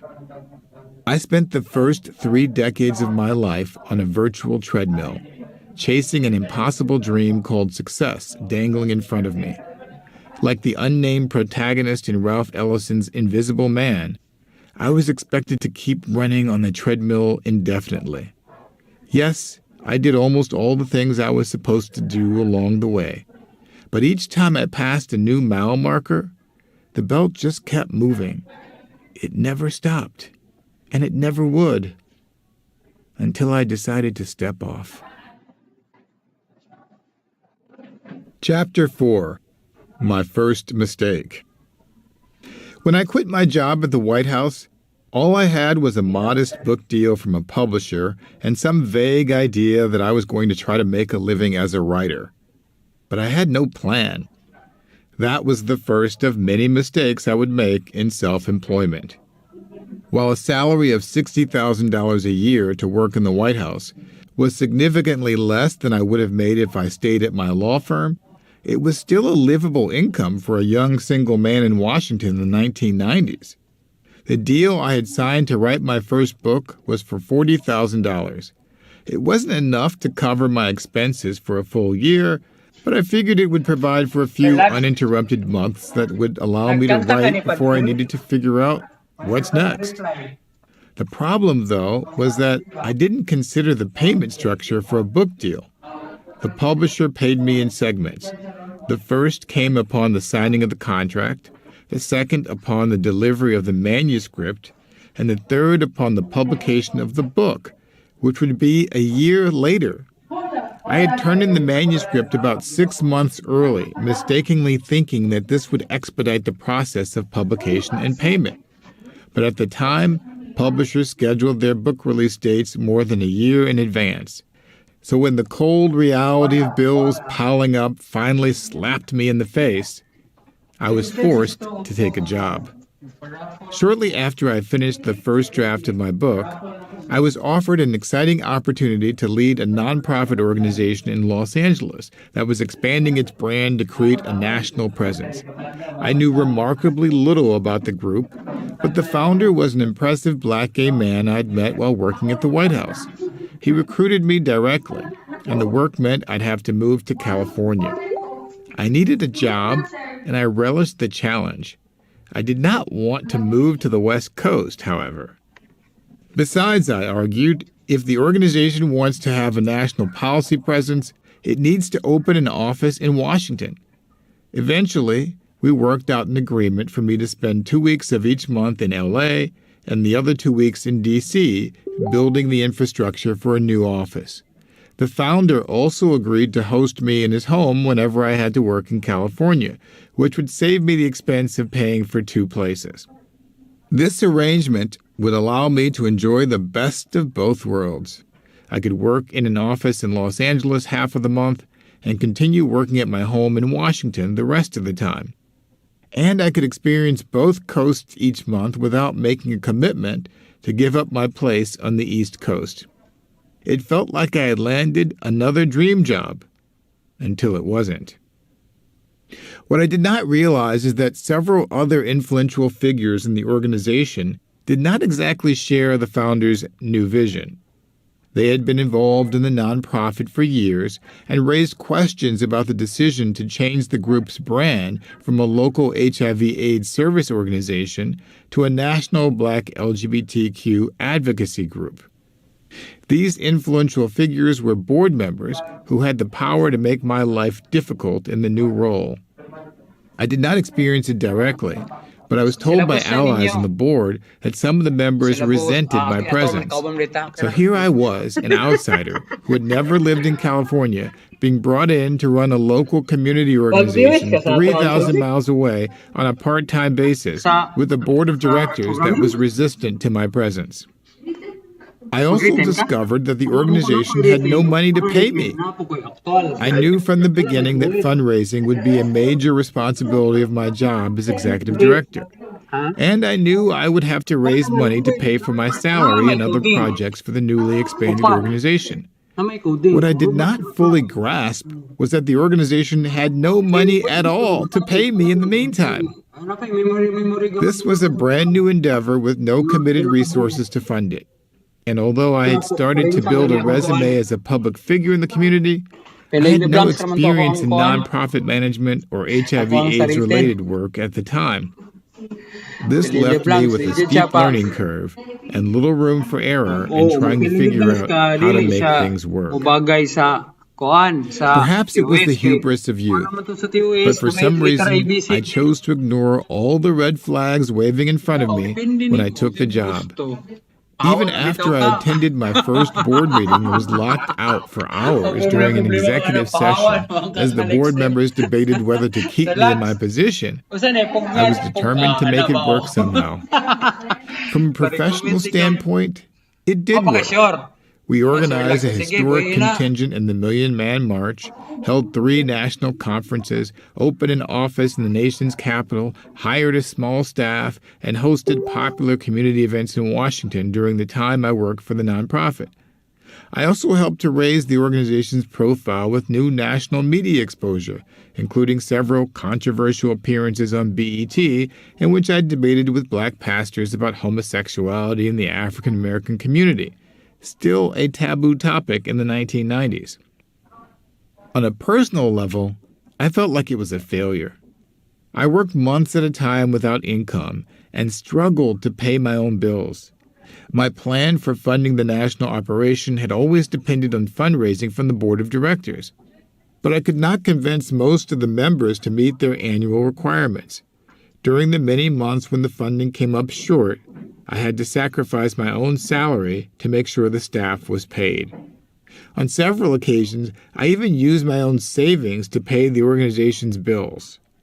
To some in the community, it appeared that I had a glamorous position with a national platform. To me, it all seemed like smoke and mirrors. I had a challenging job with no benefits, no health insurance, and no consistent income. To make matters worse, from both inside and outside of the organization, I was being accused of profiting off the community. I deeply resented the accusations, and although I did not realize it at the time, the impact of those attacks would live on to affect me for decades. Not only was I not profiting from the organization, I was actually losing money and going into debt. If I'd only listened to my grandmother, who was constantly badgering me to quit my little nonprofit job and move back home to work for a major law firm, Humana I ka could have accurate lived an data easy, analysis. comfortable life of luxury in St. Louis. Instead, Ako I magtuon pa soldiered ikaw on. ato. Unsay During activity another ato? long stretch of not being paid, I could no longer justify my intention Kato. to keep working for the organization. Narate code ato. Kato nang After 2.5 describe. years of trying to fit a square peg into a round hole, I gave up. I quit my job in 1998. It would be the last full-time job I ever had. Once again, I found myself in a place where I didn't have a plan for what I would do after I left my job. This time, what I did know was that I wasn't mentally prepared to return to another stressful position. I submitted a proposal for a second book and got an advance. I decided to teach part-time at a local college. I sought out and hired a lecture agent to book me for speaking engagements at other college campuses and universities. I wasn't making a lot of money, but at least I could support myself, and I was free, for the moment, from the dysfunction of the work world. At the time, I had no intention of spending the rest of my life without a full-time job. But as I shifted perspective about my needs, I realized I could do it. Rather than pay a monthly car note, I got rid of my leased vehicle and bought a used one for $3,000. I was in good shape and still relatively young, so I chose not to add the expensive health insurance to my budget and kept going to the gym to stay fit. I enrolled in forbearance programs to postpone the payments on my student loans when I found myself financially unstable. I didn't spend money on luxuries like jewelry or designer clothing, and I never took a vacation unless it was connected to a work assignment and a client was paying for it. I lived comfortably with my housemate in our 2-bedroom, 2-story apartment in Washington's Logan Circle without living extravagantly. I was slowly figuring out a new way to live during those early years of freedom. I was reading books about spirituality and learning to appreciate what I have instead of focusing on what I wanted. What I did not realize was that I was still recovering from the psychological trauma of my previous job. I was so stung by the accusations of profiting off the community that I wanted to prove to the world just how much I really did not care about money. The truth is, I never did. This, too, was a form of unrecognized privilege. Although I was born into a low-income family and my parents often struggled, we were never poor. I grew up in the suburbs and attended a school in a middle-class neighborhood in Missouri. I transferred to a high school in an upper-middle-income community in Florida and never missed a meal in my childhood. Yes, I often ran out of money in college, and my family didn't provide much assistance at the time, but even then, I knew that a better life awaited me. I still remember the day when my track coach, Carl Wallen, a tall, burly white man with a thick blonde mustache, took me on a tour of his office and narrated the stories of the track and field stars whose photos were displayed on the walls. "They're all millionaires," he told me in his deepest coaching voice. "You're going to be a millionaire too," he insisted. I had no money in my bank account and had never taken a business class, but his confident prediction assured my 19-year-old brain that I would somehow become rich just by graduating from Dartmouth. Looking back, it was that sense of youthful naivete and misdirected confidence that empowered me to take on one quixotic job after another after I graduated from college. I worked for a presidential campaign in Boston for $250 a week. I taught 8th grade social studies and 10th grade English at a public school in the Atlanta area. I consulted for the small city government of Pine Lawn, Missouri. And with each job, I never worried about money because I assumed it would just magically find me one day.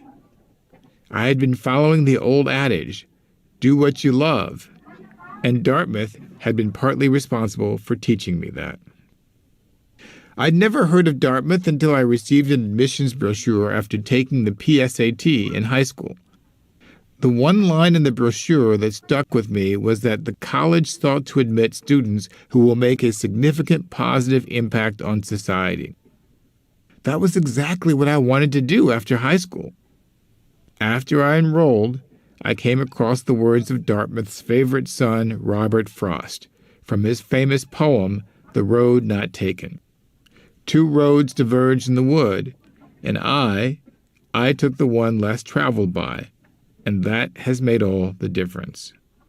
Frost enrolled at Dartmouth in the fall of 1892, dropped out before completing his first term, went off and became a famous poet, and then returned to campus as a hero in 1933 to receive an honorary degree. His life story and his message stuck with me. The best way to make a difference, I decided, was not to do what everyone else was doing. Instead, I had to take a different road and find my own path. By the time I reached my late 20s, I had been following Frost's advice since the day I drove my car from New Hampshire to Boston after my graduation.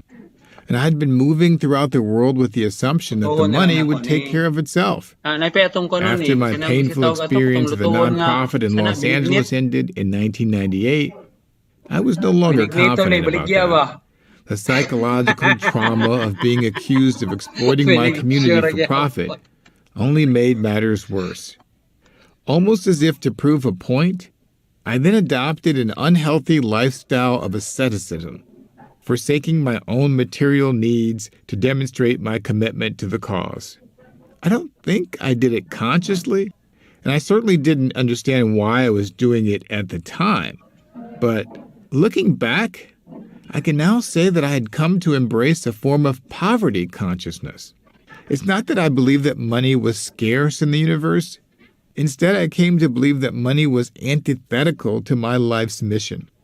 When my grandmother beseeched me to practice law, I told her that it was not what I wanted to do with my life. When friends implored me to write an Elin Harris novel, I explained that it wasn't my calling. And when former colleagues suggested that I go back to work, I politely explained that I already work. I just don't have a job. It all made sense in my mind, but in reality, it was a cop-out that provided a convenient and self-serving explanation for my own failures. I reconciled the internal tension by telling myself that I wanted to live my life working on projects that I truly cared about, and not just spend it making money. I knew that this was not an easy thing to do as a public-facing black, gay activist and nonfiction writer in the 1990s. At the time, there was no Noah's Ark or Pose on national television, no celebrities such as Billy Porter or Lil Nas X, and no famous politicians like Chicago Mayor Lori Lightfoot in the black community. Black LGBTQ heroes like James Baldwin, Lorraine Hansberry, Bayard Rustin, Angela Davis, and Alice Walker had all been embraced by the larger African American community because of their contributions to the black struggle, not because of their queer identities. My colleague and mentor, Phil Wilson, had created a national public profile as a black gay man fighting the HIV/AIDS epidemic in African American communities. My friend Elin Harris had found a lucrative niche writing popular bisexual fiction novels, primarily for audiences of black women. I didn't fit into any of those categories, and I started to believe that there would never be a market for a black gay man whose activism centered on controversial issues of sexual orientation within the black community. Clinging to my self-righteous form of poverty consciousness allowed me to elude the burden of pushing myself to try something new.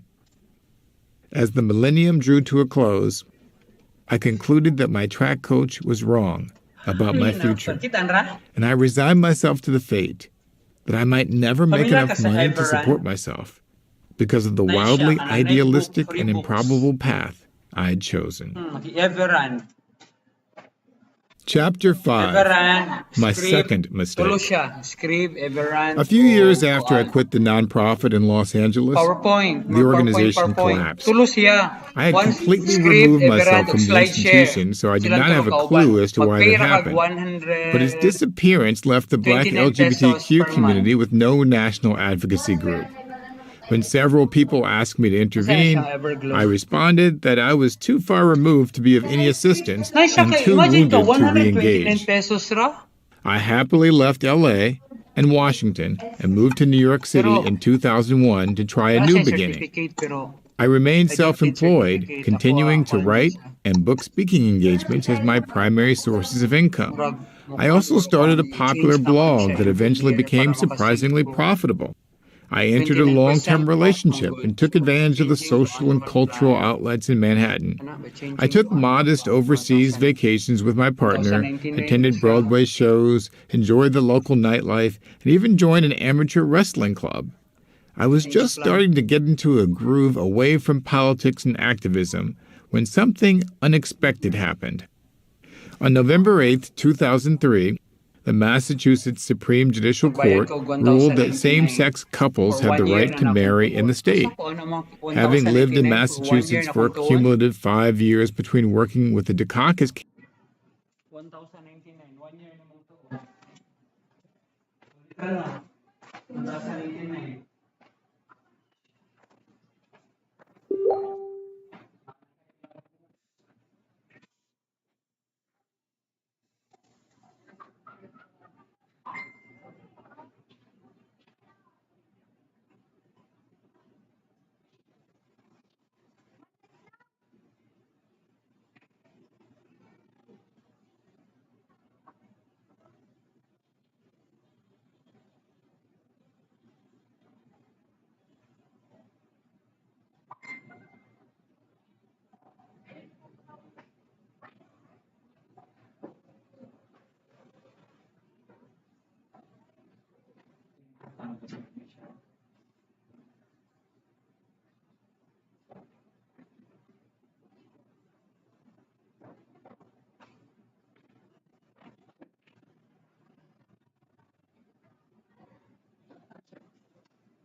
Saan mo diyan? Saan mo diyan?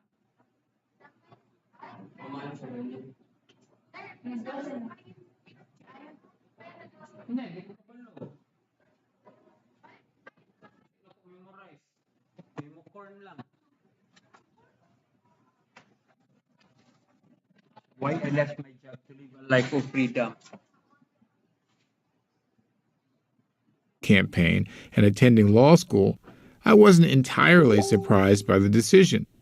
But I didn't expect that it would impact my life in the way that it did. Although I had no real interest in marriage for myself, I supported the cause for those who did. Still, I assumed that Massachusetts would remain an outlier on the marriage issue for years, and I did not expect the news to directly affect me. Within days of the court's announcement, I realized that I was wrong. Conservative black pastors in Massachusetts and other states raced to the nearest media microphones to condemn the decision. Suddenly, an issue that had never registered as particularly important in the black community, or even in the black LGBTQ community, became racially politicized. Black people were against gay marriage, the pastors declared, suggesting that only white people supported it. I hadn't thought much about the issue of marriage equality in the 5 years since I left the Los Angeles nonprofit. No one in my circle of black people ever mentioned it. Those who were politically inclined were more focused on jobs, health care, school funding, affordable housing, criminal justice, HIV/AIDS, and the ongoing wars in Iraq and Afghanistan. But seeing these conservative and sometimes inarticulate pastors from small-town churches speak up on national television platforms as if they were the official representatives of the African American community outraged me. I spoke to my friend Maurice in New York, who served on the board of the now-defunct nonprofit I had previously worked for in L.A., and we both agreed that somebody had to respond. That's when we assembled a team of distinguished colleagues and activists and created a new organization to fight racism and homophobia. We called it the National Black Justice Coalition. After my last debacle, I knew better than to take a staff position at another nonprofit, so I served as the coalition's board president instead. I helped raise money to open an office in Washington, D.C., and to hire a permanent executive director. It was not what I wanted to do with my life, but duty called. Suddenly, I found myself back on TV, arguing the same tiresome issues I had debated on BET and other networks half a decade earlier. I received no salary, endured lots of attacks, and once again found myself accused of profiting off the community. The profiting critique bothered me even more this time around as I realized how much I had already fallen behind my peers. While many of my Harvard Law School mates were becoming successful partners in law firms and tech startups, and one was on the verge of being elected to the United States Senate, I was still repaying student loans and living in a working-class apartment building in Harlem. There's nothing worse than being accused of something you haven't done. It reminded me of the time in high school when I was fired from my job as a shoe salesman at Sears in Clearwater, Florida, because I had been falsely accused of stealing. Even today, I can't think of Sears without remembering that experience.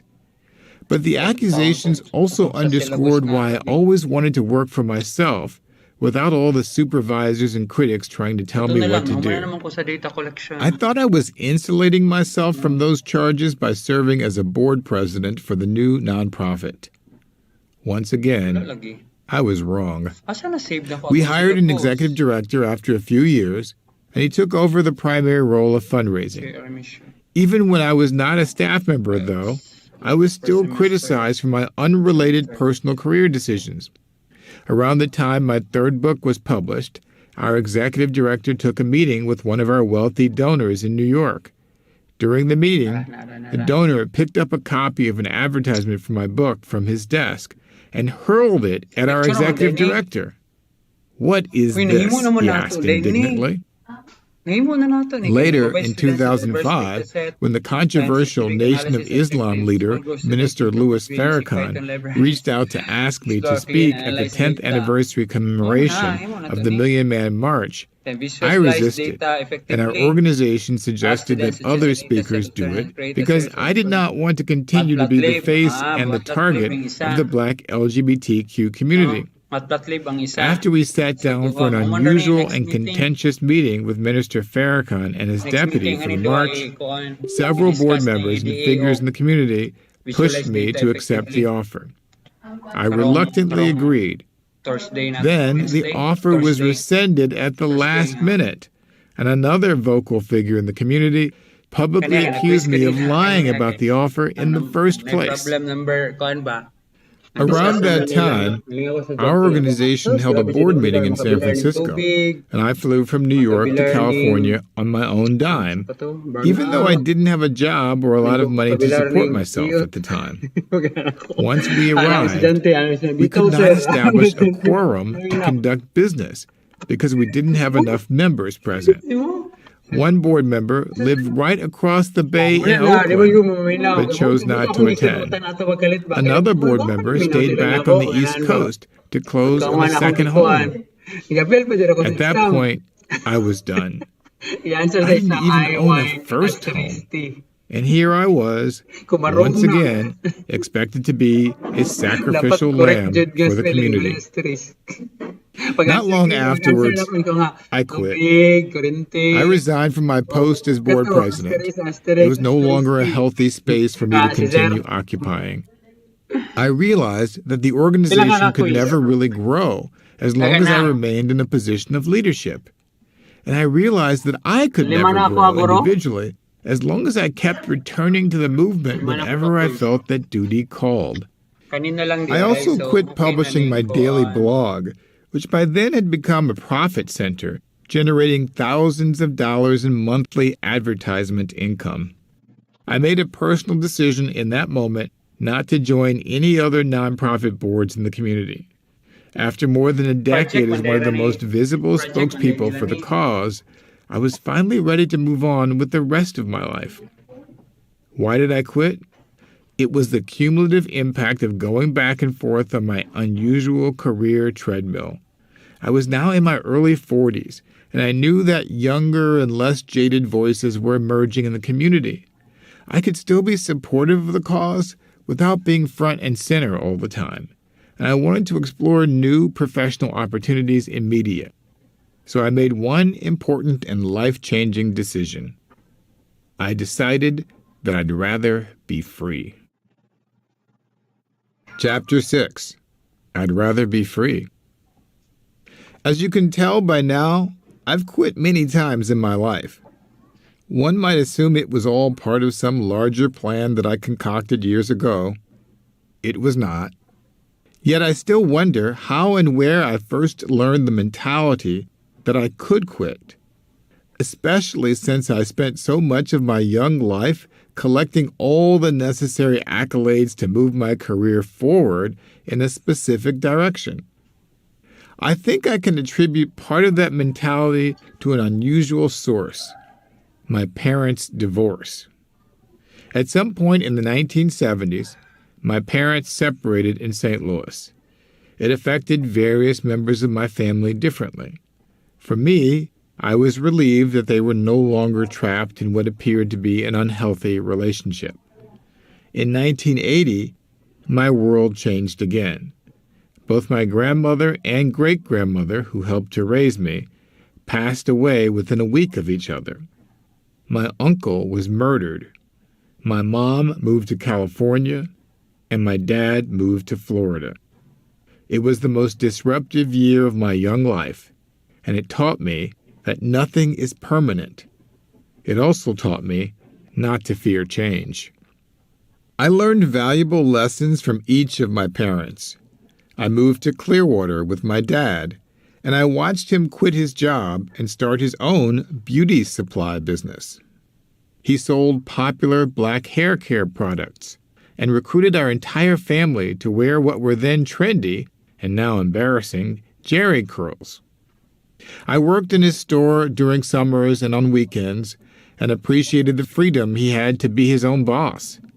Meanwhile, my mom, 3,000 miles away and probably worried that I was being influenced by my dad, began offering me her own advice. "Don't let anyone tell you what to do," she said. It was a lesson she had learned by spurning the warnings of her family and leaving St. Louis all by herself to move to California with her own dreams. From my earliest days, I learned that quitting meant change. It meant that I got to stop doing something that wasn't fulfilling me and start doing something different. I learned that I could quit relationships, organizations, jobs, cities, or even experiences if they weren't satisfying my needs. It was not because of some flaky failure to commit. Rather, it was a sense of liberation that allowed me to find what truly worked for me. By moving to different ends of the country when I was a child, my parents had essentially quit St. Louis, and by extension, I had as well. When I went to college in New Hampshire, I quit living in Florida because my dad, who I was staying with there, had moved to Atlanta. While I was in college, I quit the track team for a year so I could serve as editor of the school newspaper, a decision that made it difficult for my coach to reassemble the top-ranked distance medley relay team on which I had run the year before. And after a few years, I quit my fraternity on campus too, when it no longer served my needs. After college, I quit politics for a while when my candidate lost the presidential race, and I moved to Georgia to start teaching. Then I quit teaching to go to law school. It was there in law school that I made one of the most consequential decisions of my life. I quit living a lie. During my first 2 years at Harvard, I was featured in the national media as a campus advocate for diversity, helped lead a student protest movement, and as a result, participated in a sit-in that took place in the dean's office. I also joined 10 other students in a lawsuit accusing our school of racial discrimination and other forms of bias in the hiring of faculty members. It was a cause I deeply believed in, and it kept me busy when I wasn't working on school-related assignments. Finally, one day, I realized I needed a break. Campus activism had consumed nearly all of my free time, and I hadn't spent much energy taking care of my social needs. So I took a hiatus for a while to get to know myself better. After weeks of reflection and journaling, I walked into a bookstore at Harvard Square one day and searched for a book to help me understand and articulate what I was feeling. Nervously looking over my shoulder, I thumbed through the books in the LGBTQ section until I found one that I wanted to buy. I discreetly carried the book to the counter, purchased it, and slipped it into my backpack to take home. That night, instead of reading for my classes, I read the entire book, and for the first time in my life, at 25 years old, I knew I was gay. The next day, I told my mom. She reacted supportively and asked a few questions, but warned me not to tell too many people. However, I remembered her earlier advice about not letting anyone tell me what to do, and this included her. So I began telling people anyway. I went to campus and shared my new discovery with my close friends. Soon, almost everyone on campus seemed to know without me telling them. One of my professors even asked about it after a meeting in his office. He closed the door, leaned over his desk, and asked, "So I hear that you're gay now, is that true?" It was oddly funny and liberating, and at that very moment, I quit living the lie that I told myself for my entire life about my own identity.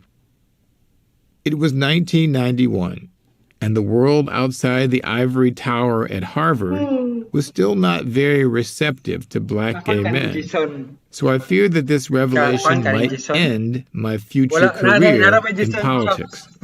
Like any good lawyer, I made a mental list of pros and cons, and no matter how numerous or intimidating the negative consequences might have been personally or professionally, the advantages still outweigh the disadvantages in my mind. Not long afterward, I decided that I'd rather be free and honest than successful and dishonest. Of course, I would rather have been free, honest, and successful at the same time, but I wasn't entirely sure that was an option. Freedom meant living my life on my own terms. It meant that I didn't have to live up to society's expectations of me. I didn't have to live based on my mom's, my dad's, my grandmother's, or anyone else's expectations for my life. The same held true for friends and colleagues, many of whom had very specific ideas of what they envisioned for me. Quite a few people in my circle had invested in an image of who and what they wanted me to be.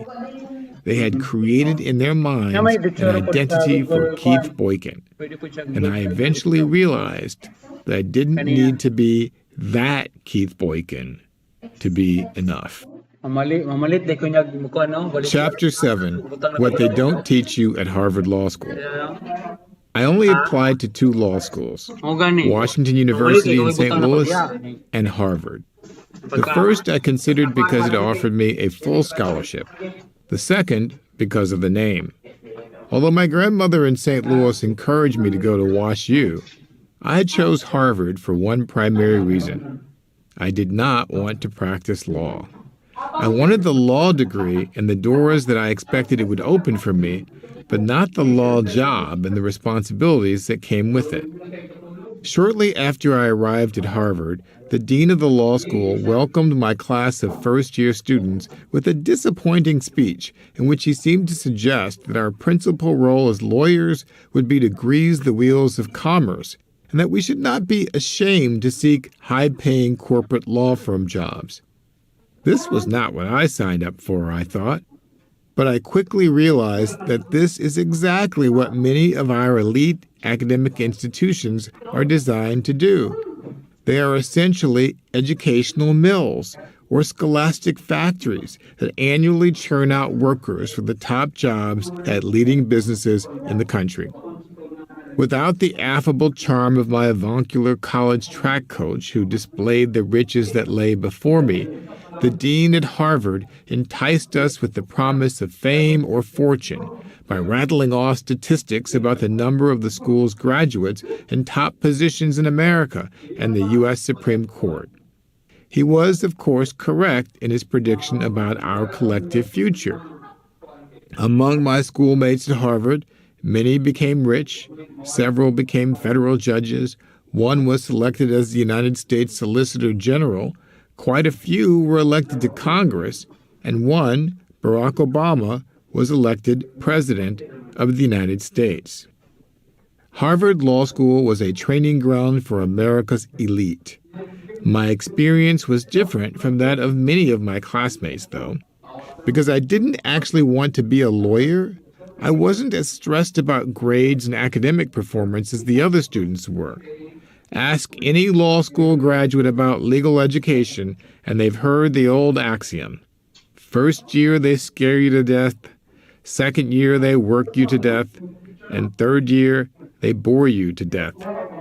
Although I agree that the third year of law school can feel a bit redundant, I never got bored. After I completed the required classes to receive my degree, I took other classes in subjects that interested me, such as racism and the law, sexual orientation and the law, employment discrimination, environmental law, and civil rights. I also took courses at Harvard's John F. Kennedy School of Government and the Harvard Graduate School of Education. I did this because I knew one thing about my plans for the future. My grades wouldn't really matter that much as long as I graduated and got the Harvard degree. In fact, except for the few times I've submitted a law school transcript for a job application, nobody has ever asked me about my grades. Rightly or wrongly, they assumed I was smart just because I went to Harvard. Harvard and other top law schools made it extremely easy to get a high-paying job in one of the nation's white-shoe law firms. The biggest in New York, Washington, Boston, Chicago, Los Angeles, San Francisco, and other major cities would send recruiters to campus to conduct preliminary interviews with students. Then the school would cancel classes each fall for an annual flyout week when major law firms flew students to various cities across the country to be wined and dined at in-person interviews. I went through the process twice and landed a summer associate job working for a big law firm in St. Louis after my first year, and then split my summer the following year working for even bigger law firms in San Francisco and Washington. It was there in Washington that I strategized how to break out of the legal profession and enter the world of politics. While I was clerking at the Patton Boggs and Blow law firm, I had a meeting with Ron Brown, the first black chairman of the Democratic National Committee, who was a partner at the firm. I asked for his advice after telling him that I had worked on the Dukakis presidential campaign and that I was interested in going into politics after law school. He discouraged me from doing so. Politics will always be there, he said, insisting that I should make some money instead. Maybe he was just doing his job to recruit black lawyers for the firm, but I did not care for his advice. I wanted something different, and he, like everyone else, was pushing me toward the familiar professional treadmill on which I was expected to run. Chairman Brown's advice made sense for most people, especially for young black men like me without money. A major challenge for idealistic law students is that they graduate with what used to be tens of thousands and is now hundreds of thousands of dollars of debt. They are then lured into taking high-paying law firm jobs right out of law school to pay off that debt. However, many of those jobs require young associates to bill an extraordinary number of hours and spend some of their prime years working long days, nights, and weekends. While they're paying off their debt, they are spending a significant amount of money on business attire, apartments, homes, cars, food, and other expenses associated with the lifestyle that's expected of them. Eventually, even the most idealistic young lawyers can find themselves in golden handcuffs that trap them in prosperous lifestyles with burdensome financial commitments that make it difficult for them to leave their jobs and follow their dreams of public service and other goals. One of the main problems with this treadmill from top law schools to top law firms is that it disempowers law students so that they think they have few other options. The infrastructure at top law schools made it easier to capitulate to the norm than to try something different. I didn't want to end up being trapped in a high-paying job that I hated. I carefully reviewed all the law firms in the cities where I wanted to work and chose one in San Francisco with a black hiring partner, a black recruiting partner, and several LGBTQ associates. It was still a law firm, but it seemed relatively open-minded. My plan was to work in San Francisco and live in Oakland as I developed roots in the community so I could run for Congress one day when Representative Ron Dellums retired from his seat. I never made it that far. After graduating from law school, I moved to the East Bay near Alcatraz and Telegraph Avenues and began studying for the bar exam. Everything was going according to plan, when one day that summer I received a phone call from Dee Dee Myers, then press secretary for Bill Clinton. I had worked with Dee Dee on the 1988 Dukakis campaign, although we had not spoken since. "Would you be interested in working for Clinton's presidential campaign?" she asked. "Absolutely," I told her. That was the moment when the political bug I thought I could keep buried for years had been resurrected. When I asked the hiring partner at my job if I could take a leave of absence through the November election, the firm allowed me to do so. Then, as I watched the Democratic National Convention on television that July from my apartment in Oakland, I wanted desperately to be in the convention hall in New York City. While I sat through the remaining weeks of my tedious bar exam course and took my practice test at home in my apartment, I could not stop daydreaming about my exciting future in politics, not law. A few members of my family did not understand my decision to defer a high-paying legal job for another low-wage political campaign position. After all, I had worked for 5 previous political campaigns, and they all failed. Harvard Law School graduates were expected to become successful lawyers, not failed political staffers. But I ignored my family's advice, moved to Arkansas, worked for Clinton, and we won the election. Not long after Election Day, the other shoe dropped. While I was still celebrating the glow of victory and applying for jobs in the new administration, I got an unexpected letter from California. I had failed the bar exam. I came up 2 points short, and they sent me a detailed letter explaining that they had reviewed my exam twice, and I still didn't pass. I was shocked and embarrassed. Even though I didn't want to practice law, I wanted that option available to me. I quickly made plans to take the exam again, but I knew that if I received a good offer to work in the new administration, it would probably never happen. While deciding what to do after the election and having failed the bar, I returned to St. Louis to renew my Missouri driver's license. I had to take the driver's exam again, so I drove to the office in Berkeley near my grandmother's house and took it. I failed that, too. That was even more humiliating. Everyone thought I was so smart, and here I was failing tests all over the place. I started to feel a sense of imposter syndrome that made me wonder if my friends and family had misplaced their faith in me. What should have been an exciting moment in my life after working on a winning presidential campaign turned out to be one of the lowest points. I didn't have a job and was not sure if I would be hired to work in the new administration. I couldn't return to my